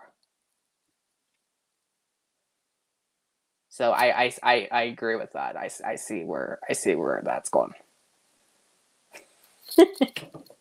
Urban also says William doesn't skate like Quinn, which is fair. That's true. That's certainly true. That's very true. But who can though? Yeah. No one can really turn on a dime like Quinn can. Yeah. No one's better at breaking ankles than Quinn. Oh, and I misquoted something. I said that Z William had the Lane Hudson comparisons. What I meant to say was with William being an RFA or being eligible for an extension in the summer, there was talk that do you give him like the Lane Hudson type contract, which no. I don't think either side does that. Woo-hoo. I mean, that deal's great for Montreal, but I don't know what Lane Hudson was thinking. Mm-hmm. It's like, buddy, you're going to get underpaid for a long time. Wasn't so much the trade for Sander that Bo had to shake. It was more so that people labeled him as just a checking 3C, which is fair. Yeah. True. He was labeled as that. Trading the pick to Detroit that they then used to get Axel Sandin Pelika is pretty erroneous. Yeah. Oh, that's right. But that's the question, though. Do you take Hronek or do you take ASP then? So. Mm-hmm. Got to draft best player available. If at 3, I agree. Is that if McKenna and Stenberg are gone, if one of those two somehow drop, go after them. No sit picks, no positional needs. I agree 100%. Again, I've always said that Jesperi Kotkaniemi, he is a very cautionary tale for why you don't draft by position. So I 100% agree with that. You got to go best player available. But I think that sounds real easy to say in theory.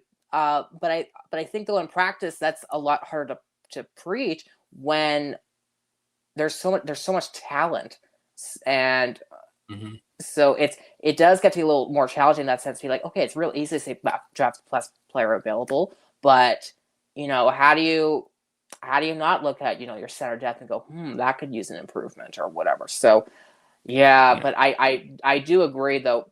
I think that Verhoff probably has a higher ceiling at 3 than Malhotra, but I do also wonder if, like I said, I think if Manny wasn't the coach, I don't think there'd be as much pressure to draft him at 3. Very true, very true. And like with that article that I was reading earlier, some people are saying Verhoff's dropped down to 6th, so he's like out of the top 5, at least for some rankings. I don't know how many.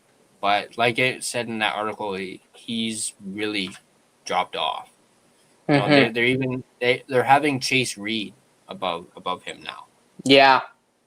Well, even Ivan Stenberg he's gone down out of the top 2 in a couple of those draft projections as well. So I feel like line change in Headspace. Do a meetup collab. I mean, we've already done a collab for the trade deadline. Did you guys miss it? If you did, go check it out. But we'll definitely do a collab in the future for sure. Erwin, is there a channel you're not a mod of? I mean, he's a mod here. I'm still hoping to do a free agent show on somebody's show. I'm still hoping to do that because I love judging free agent signings. I love it. So I'm hoping for it's an open invite for. Yeah, we'll definitely probably do a free agent show. So I'll definitely put you down for that for sure. I mean, we're still a ways off from that. Oh, I know, but I love it. It's personally my favorite time of year, just watching GMs spend money like chickens with their heads cut off. Like I love it. So. But yeah, Urban and I have met a few times in real life. Yeah, at Canucks games and at the meetup. I believe. Is Irvin answering that question from Duo, saying Canucks up to Turkey's not a mod?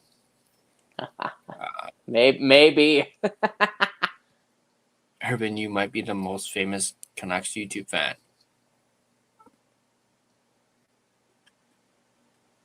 You forgetting about somebody there, Duo? A certain... no, I'm not talking about me. Certain Clay father.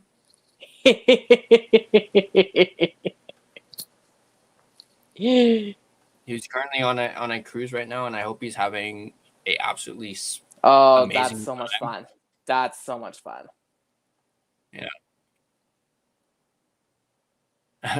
Everyone's, I don't know about that duo.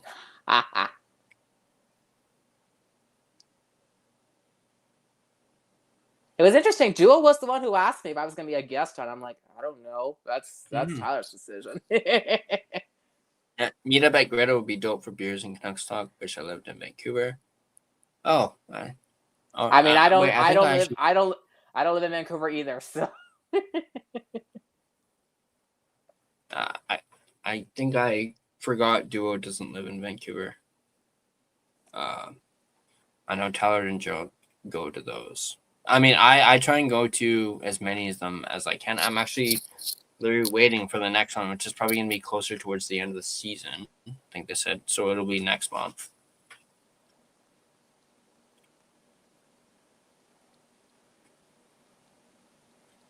Seven years ago, scouts thought Atu would be the number one pick. Yes, that's right. right. I forgot about that. Yeah. And then that went plummeting. Yeah. That's right. That's right. Never hurts to have a surplus of D-men after losing Hughes. We need someone even with the potential high ceiling as the top number one. Of maybe DuPont next year. Teams always value D-men as much as centers. Yes. Especially if you're a right-handed shot, because you're a millionaire by default if you shoot right. We can always surplus or flip surplus D-men for areas of need later on. Oilers could sure use some D-men. Oh, yeah, especially if you don't want a defensive nightmare like Evan Bouchard is. Okay, well, we're not in the business of helping out the Oilers, at least not anymore, like we did with the Vander Kane. So maybe not on that front. What? I heard, just like with what Ryan and I were doing at the end of our interview that I clipped earlier today. What? I'm not happy that he scored on us because it seems like ever since he went to the Blues, he's been scoring. I think he scored on us in, I don't know if it was all 3 games against us. I know at least 2 of them. He's scored against us. Can't remember exactly which ones, other than tonight. If he's playing on the 4th line, he's making a lot of money for a 4th liner. So yeah.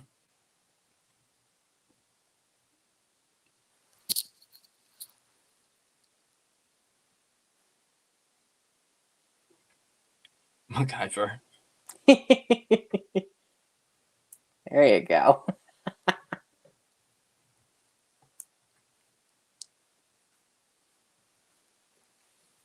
Ooh. Raising ticket prices when you're fucking rebuilding? Oh, for fuck's sakes. Meanwhile, the Kraken are dropping prices for a 3rd straight year. Well, they suck. But then again, so do we. But they also don't have an owner like Appellini. So. Holy shit. Or what I should say is they don't have an owner named Francesca. There you go. But I mean, the sad reality is if people don't want to pay, the thing is that they'll keep raising the ticket price as long as people keep going. If you really want to show a message that the cost is too expensive, you just don't pay. Mm-hmm.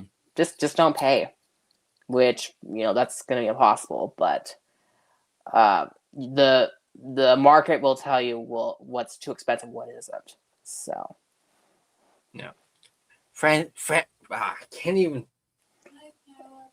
do it. Can't even do it. Francesca. Yeah, you look like your tongue's gonna come out of your mouth and just escape out of there when you do that. It's like, Are you nervous for the draft party on May 5th? I'd be lying if I wasn't a little nervous. I'm apathetic, so I don't care. Let's switch to Kraken fandom. Release the Kraken. Oh boy. So we go from orca to a squid? I mean, I guess both are ocean-based, so I guess that would kind of work. Oh my god. Oh god. Or, I remember going to a game in Seattle. I went to the Seattle Kraken game. And I mean, first of all, they've got like so many restaurants in there, it's insane. Like of all different types. But so I'm sitting in my seat and there's a guy sitting a few rows down from me and he's eating a steak dinner with a plastic spoon and a plastic fork. It's like just eat it with your hands at that point. Actually, first of all, why are you eating a steak dinner at a hockey game? It's like, what? Like, what are we doing here? Like, but when I think food at a hockey game, I don't think, although, given the bouginess I just did a couple weeks ago, I guess I can't talk, but I wouldn't think to eat a steak dinner in a regular ass seat. Mm-hmm. It's like just watching and like trying to like rip the steak apart. It's like, oh boy, this is not working.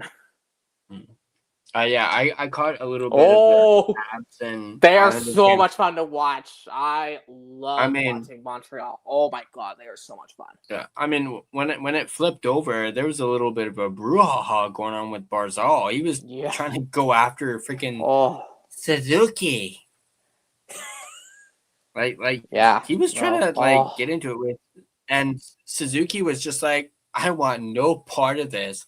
And I mean, it's interesting to see Barzal doing that. It's like, Maddie, you're not a fighter. Or you're not meant to be a fighter. Right? And you're like, I think it was twice he was like grabbing onto Suzuki. And it's, okay, at the end there, if Matthew Schaefer is not the consensus #1 rookie of the year, who is? I mean, there's gonna be people who say that he's second or third, just given the fact that some people will just pick their local rookie or whatever. But I mean, come on, there's no debate. There's no debate with who rookie of the year is. Come on. Yeah, it's definitely got to be Schaefer. Although, wasn't it earlier, like at the beginning of the season, people were all on like Demidov? Well, I think Schaefer surpassed him. Oh yeah. Or even Cutter Goat. Cutter Gauthier, yeah. Gauthier, yeah. Schaefer's definitely surpassed Demidov for sure. Oh yes. Because Demidov has kind of slowed down. Like I haven't noticed him as much as I did earlier. Yeah. But and then Schaefer just hasn't stopped. Yeah, no, it's I was pissed he was left off the Olympic team. It's like, like, why? I mean, oh god, I mean it is management, but good lord.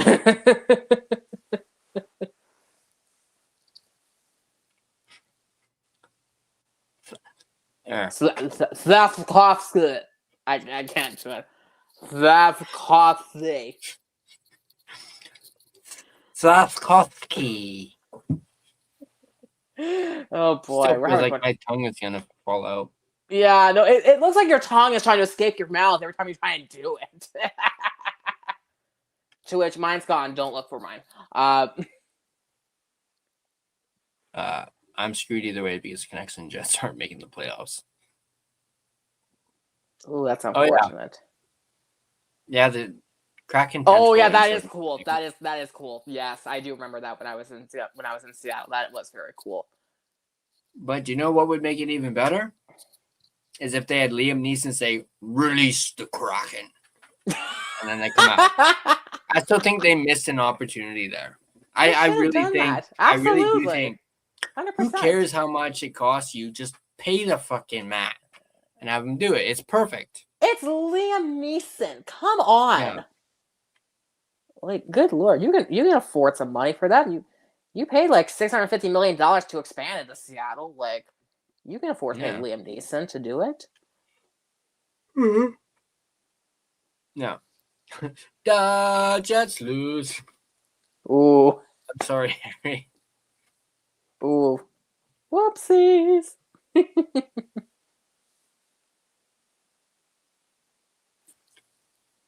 Let's go Kraken goal chance after the goals is a bit catchy too, and Climate Pledge Arena is such a nice. Yeah, I've heard nothing but good It's things about beautiful. Climate It is Pledge. awesome at Climate Pledge. I really enjoyed it when I was there. It's an awesome venue.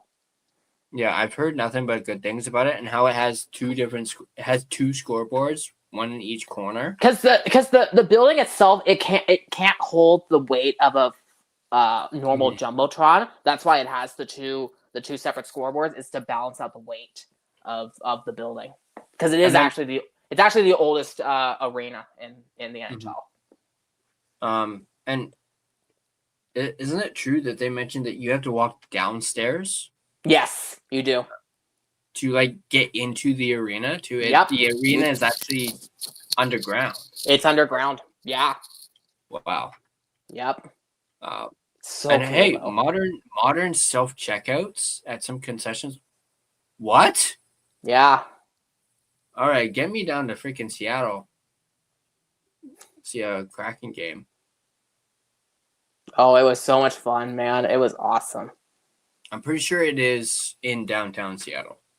I don't know exactly where. So you can take the monorail from downtown to the arena. I think. Well, I walked it. I think it's about 20 minutes to walk or something like that. Like, it's not far. It's not that far. I would imagine it's probably close to. Well, it's right by the space. It's right by the Space Needle. Like the Space Needle. It's all in there. So it's like it's on the outskirts of downtown. So. Because I mean, I stayed at a hotel in downtown, so, and I think it was because the monorail I think costs, if I'm trying to remember right, I think it would cost like $9 US to ride the monorail. At least at that point it was. So, which lasts like I think it's like a mile long stretch. It's like I could walk this. Like I got 2 feet. So. I'm trying to think. Is it in the same like vicinity as T-Mobile Park, the baseball field? I'm not sure actually. Let me see. Because I'm pretty sure T-Mobile Park is downtown.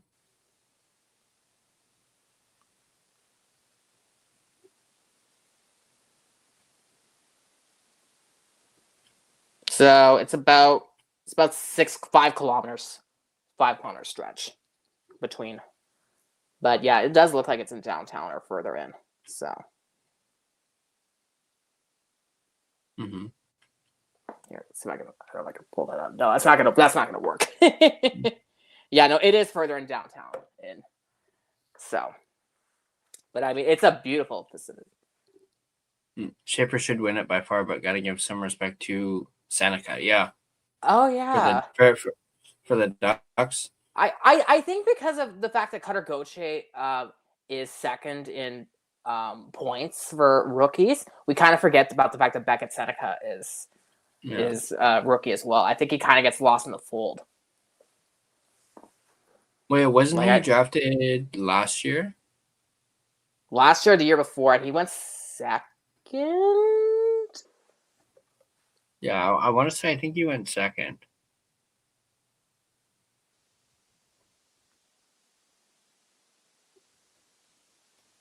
So, okay, third in 2024. Third in 2024. Wow, okay, so wow. two seasons ago. Oh wow, okay. Right, I forgot. Kemner, good to see you. Yo, I'm driving and listening. I have the very exact same question that Urban has. How long have you been?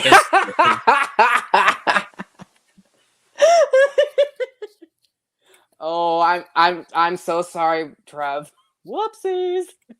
Yeah, because we've been off the rails. Off the rails. Oh, shit. We're at 3 hours and 19 minutes. I said we were gonna go 2 hours. Oh, there I go again, saying 2 hours. This is what happens when you bring me on, my dude. I thought we knew this already. Sorry. Maybe I should have set that time because I didn't. No, but I'm just kidding. Mariners besides Seahawks. Yeah, T-Mobile Park is where the Seahawks play. Wait, Okay. is it? Is it? Or no, are they separate stadiums? T-Mobile is where the Mariners play, which used to be called Safeco Field. Right. Yeah, duo. Classic me, yeah. Especially when I'm on. So sorry to disappoint. Longer the better, though. 3+ hours. Well, yeah, it's like what I keep saying. It bumps up my watch hours, and I'm trying to get to that milestone. Which actually I haven't looked. Less than 400 watch hours away. So the more, and they are called watch hours. So the video has to at least be a minimum 1 hour. So at least I know I for sure surpassed that.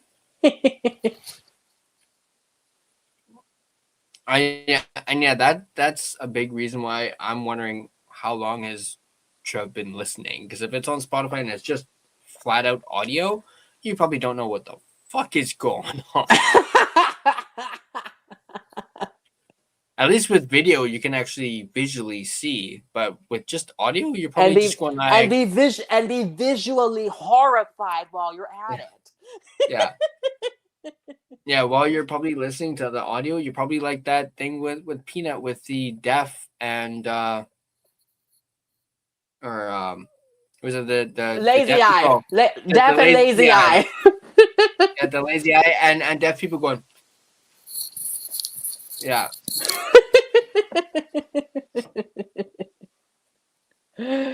or how did he do it again? Where he went like well, obviously I don't have a puppet in my head, but he did the whole thing where he went.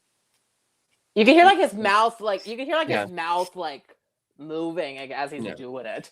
Yeah, like I can't do that play. I can't believe Caulfield has 43 goals this year. That's really insane. Yeah, that is insane. They showed that during the one of the intermissions with Cole Caulfield. It's like, oh my god, that is insane. Wow. Oh, holy here we go. shit. I'm knocking Tyler out in boredom. Sorry. No.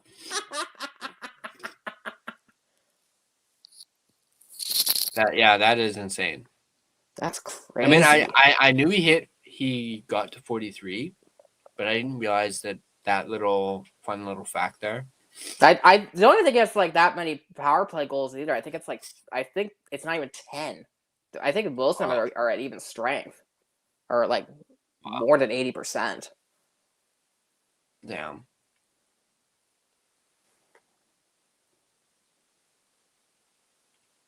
Oh, so Kempner's been watching on video while you're driving? Bro. No. Well, he probably has it on his phone and on like the dash probably thing. That's okay. But that also kind of makes me think, going back to the whole Jeff Dunham thing with the I know. I meant to say this earlier. I meant to say this earlier when we were talking about the Sweet Daddy D character. Oh, and God. then we were talking about the Bubba J thing. You know how he's like, he likes NASCAR. On that note, with the whole Sweet Daddy D thing, remember where he's like, there's a dumbass crack of sport, NASCAR. Yeah. They're making another left turn. Now, whenever I see my dad watching NASCAR, I literally do that every single time. They're making another left turn. Oh, They're making God. another left turn. Oh, God. I wonder what's going to happen next. Gonna be like, go to commercial. You ain't going to miss a fucking thing. Which, so true. I mean, that's the funny part. He's so right. True. He's so right. True. I mean, how he describes it, like I how mean, he actually. I mean, who would have the desire to drive in a circle 250 times? I was literally just about to say he literally has the perfect definition of NASCAR. Grown man driving in a circle. Because that is literally what it is. Or is it an oval technically? Like, are we gonna get technical here? I don't know. But yeah, Oh. like I said, whenever I see my dad watching NASCAR, I literally and I piss him off when I do it. I'm like, I'm making another left turn. I'll be like walking away, like out of, he can't see me, and I will literally purposely say while he can't see me, they're making another left turn. So, yeah. Oh my god. I mean, we should. Wait. Oh wait, I already did my sponsor read, so you did do it, so you're good. You did it before I came on, which smart man. I mean, I had to kill time somehow. So, but wait, what? Bro, what? Okay, you're losing me on that one. Oh, what? When I was sharing the screen? Is that it? I don't know.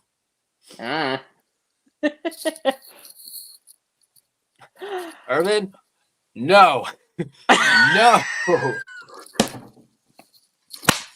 You son of a bitch. No. It's like what I was trying to do with Ryan the other day.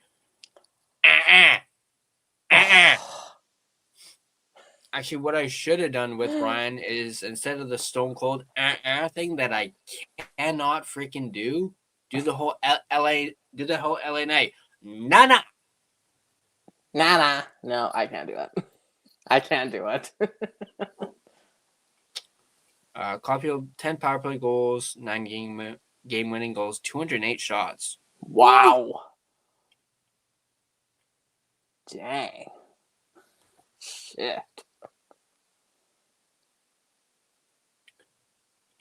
I know exactly who you're freaking talking about.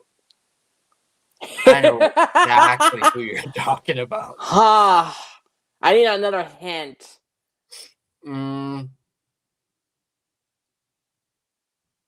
Four legs.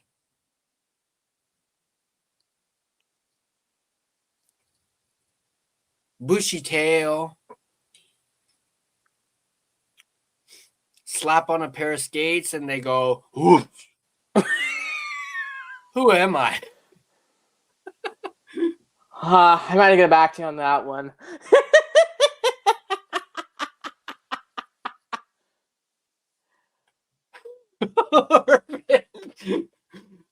Elias Pettersson. Oh. Yeah, it's just like I know. Have you guys ever heard of? I mean, I'm not sure. I remember hearing this from a friend of mine. I don't know if it was on like a cartoon or anything like that, but he would literally always do this when I was in high school. He would always go, birdie, birdie, birdie, look at the birdie, birdie, blam, no more birdie. You can do the same thing with Bambi. Bambi, Bambi, Bambi, look at the Bambi, Bambi, Bambi, blam. No more Bambi. No more. Which is literally, isn't that what happened in Bambi too? But wasn't it like the mother? There was, Oh, I have no idea. I don't remember now. I haven't watched that movie since I was like probably 3 or 4. I don't remember. I don't remember Bambi. I don't know. I'm not the movie buff. I'm not that one. I like knowing if movies are flops. I don't actually watch them, but I just like knowing if they're actual flops or not. It's like if you ever want to watch a movie, if you ever want to watch money go up in smoke, just look for a flop, and that's all you gotta do. Urban Bambi 3: Mother's Revenge. Oh my god. Yeah. Bambi 5: Tokyo. But going back to the mother's revenge thing, it's like going after Elmer Fudd. Oh, I'm gonna get you. Not. Oh, crap. Why the fuck? No more bullets. No, no. Oh, you wackly wabbit.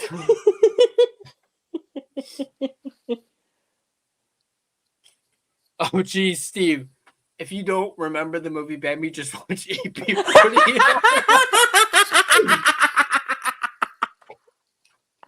Clip that. Clip that. That's so not wrong. Oh, Stevie. You're not wrong That about was that. good. Woo-hoo-hoo. Yeah, that's not wrong. That's not wrong at all. That's good.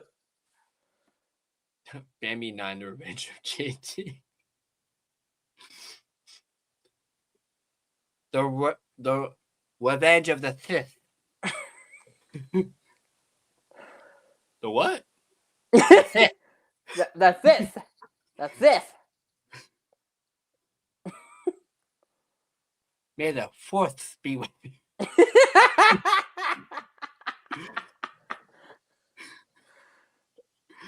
Okay, we should probably stop. I mean, it's 3.5 hours, and I've gone. Get ready to pass out as your tongue escapes your mouth in the process. I'm clearly gone cuckoo cuckoo. Well, to be fair, you are going cuckoo for Cocoa Puffs, so. Cocoa Puff.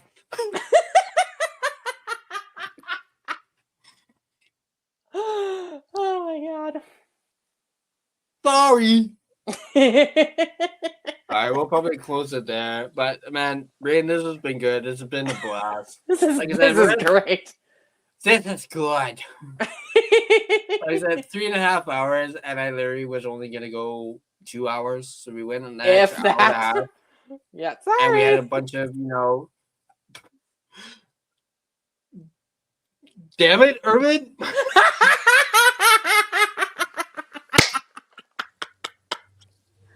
Oh my god. That fucking advertisement. Fucking Tankathon, man. Oh.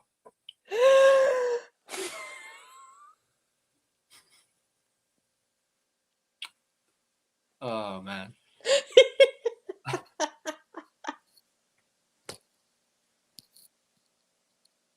Korea dates. That didn't even sound like great at all. No. Man, this was hilarious. This was awesome. Like This I was said, great. G really missed out on this one. Although he probably would have been just sitting there going, huh? Oh, he would have been even more horrified than he already is when it comes to me. I mean, heck, he probably would have just been like, popped in. Popped right out. Like, whoop, I'm out. It just popped right out. Well, to be fair, because I was the one who started the Jeff Dunham conversation. I started it, so. Oh, God. Delete.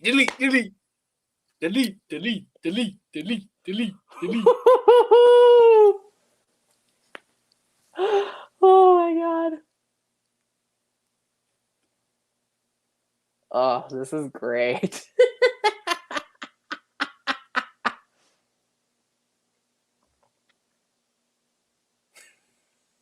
All right. Sorry. Where was I? All right. Rain, thank you again. I know this was kind of impromptu, but look at what Hey, happened. no, it's all we had a good. great- It's all good, man. It's all good, man. Thanks for having me. Yeah. I needed the laughter after the snooze fest that we watched this afternoon called the hockey game. So See, that's what happens when you get a snooze fest of a hockey game. You get all like, blah, blah, blah, blah, blah. Yeah, we get the cuckoo for Cocoa Puffs. Hey, Justin, I'm glad you're enjoying it. This is so Oh, much yeah. fun.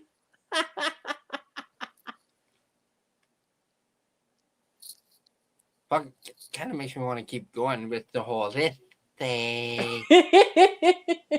Here we go. I mean, Justin, I know you went to end up having dinner earlier, so I mean, at this point, I can't even remember when we started doing this stuff, but because it was so, well, it was after the post game comments from the reporter or whatever, which I misquoted. oh, so I'm not sure Yeah. if Justin missed all of the lispy stuff. It's hard to miss it when we've been doing it all night, so. True. But I'll throw this in just for Justin. The American Dream, Dusty Rose, baby. I know he'll get that reference. Oh, man.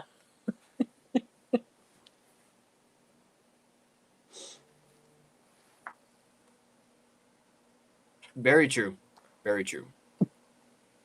No, we need all the laughs, and we need. And hey, you're right. This is therapy. I should just retitle this video "Canucks Therapy." It's time. It's loopy time. It's loopy time. Loopy time. Track. Don't care. Oh, it's like that. I think I shared it on my story. It was a clip from Austin Powers with "Fought Busted." You know, from the I think what was it? Was it? I think it was the second one because it's the one where he loses his mojo. Oh, okay, yeah. He steals his mojo. I don't know if I've ever watched. I don't think I've ever watched Austin Powers, so I'm the wrong person for that. Oh. Well, here I'm not gonna play it, but I think I still have the thing here. Oh, wrong one. I literally shared it on my story because I thought it was freaking hilarious.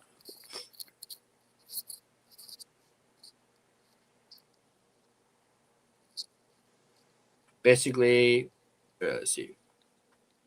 Oh yeah. The caption though, me as soon as I clock in at work and fuck,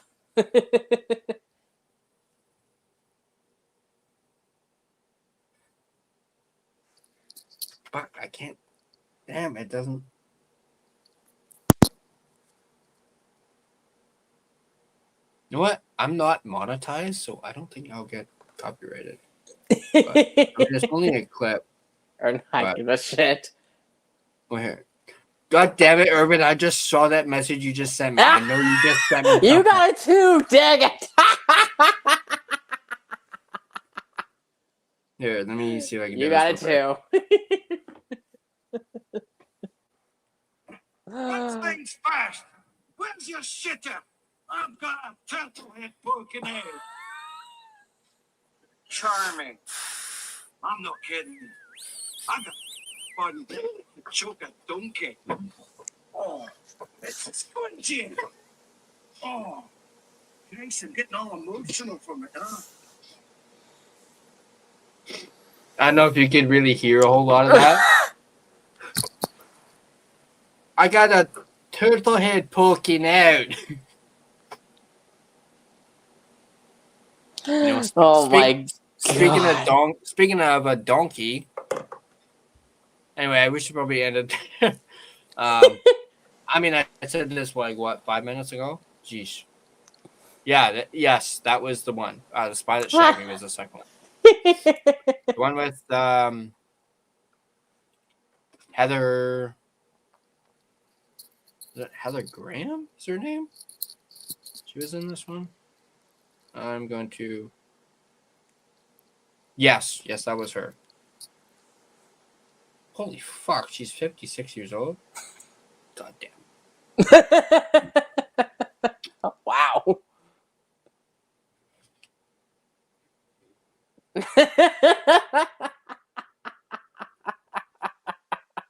She doesn't look like she's aged. Oh, hi, honey.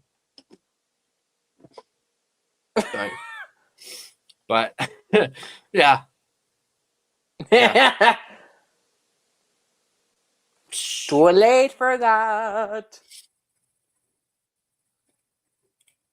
Yeah. But no, anyway, we should probably hop off here before Heather It gets Graham even and more Coach unhinged than it already has. Heather Graham and Coach Rob are the same. Oh yeah.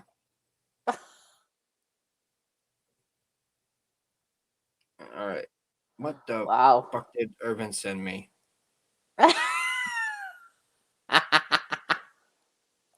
Son of a bitch.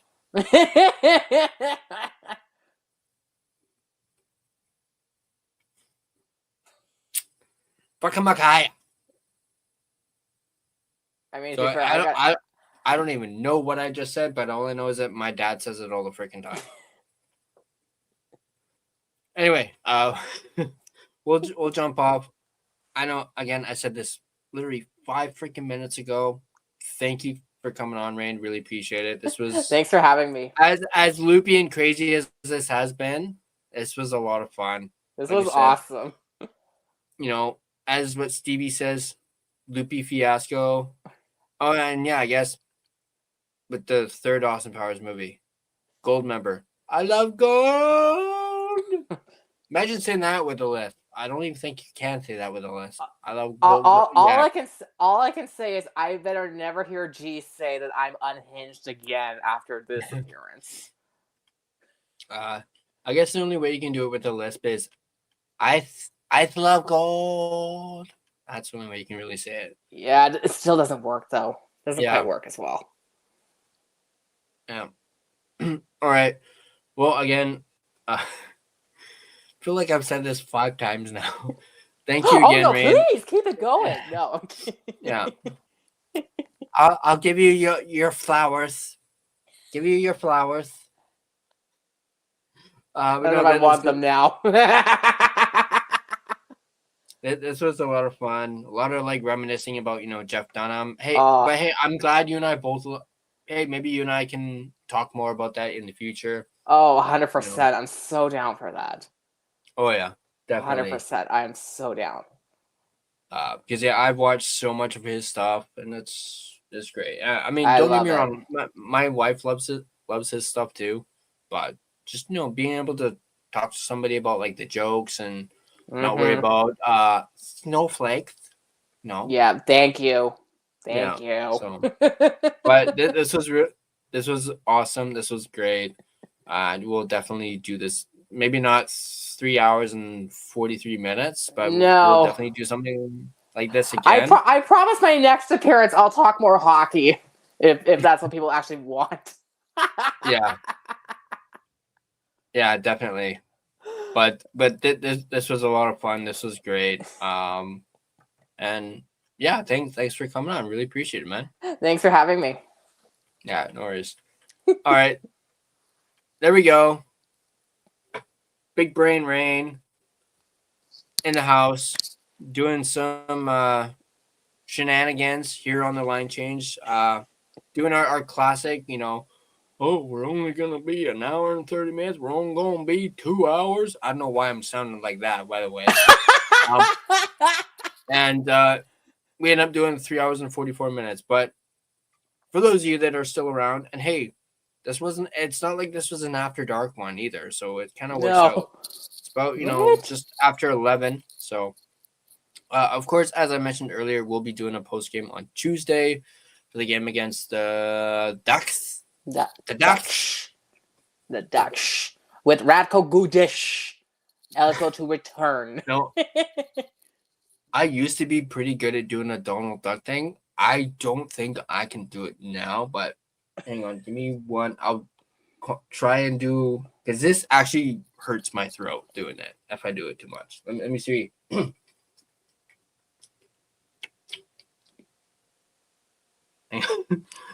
I'm also trying not to laugh too. I'll do this. I'll do this to end off. I'll do this to end off. Okay.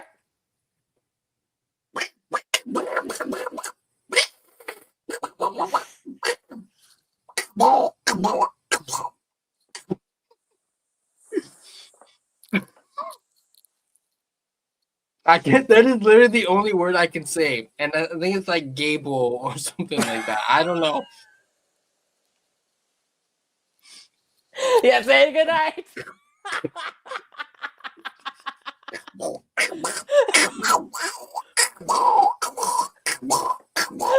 bad though. That's not bad. That's about all I can do. Anyway, thanks for watching, guys. Glad you guys enjoyed it. Simon, thank you. I'm glad somebody liked it. Glad you enjoyed that. That's not bad. Oh, I can give myself a pat on the back for that. That was actually. Okay, now I. All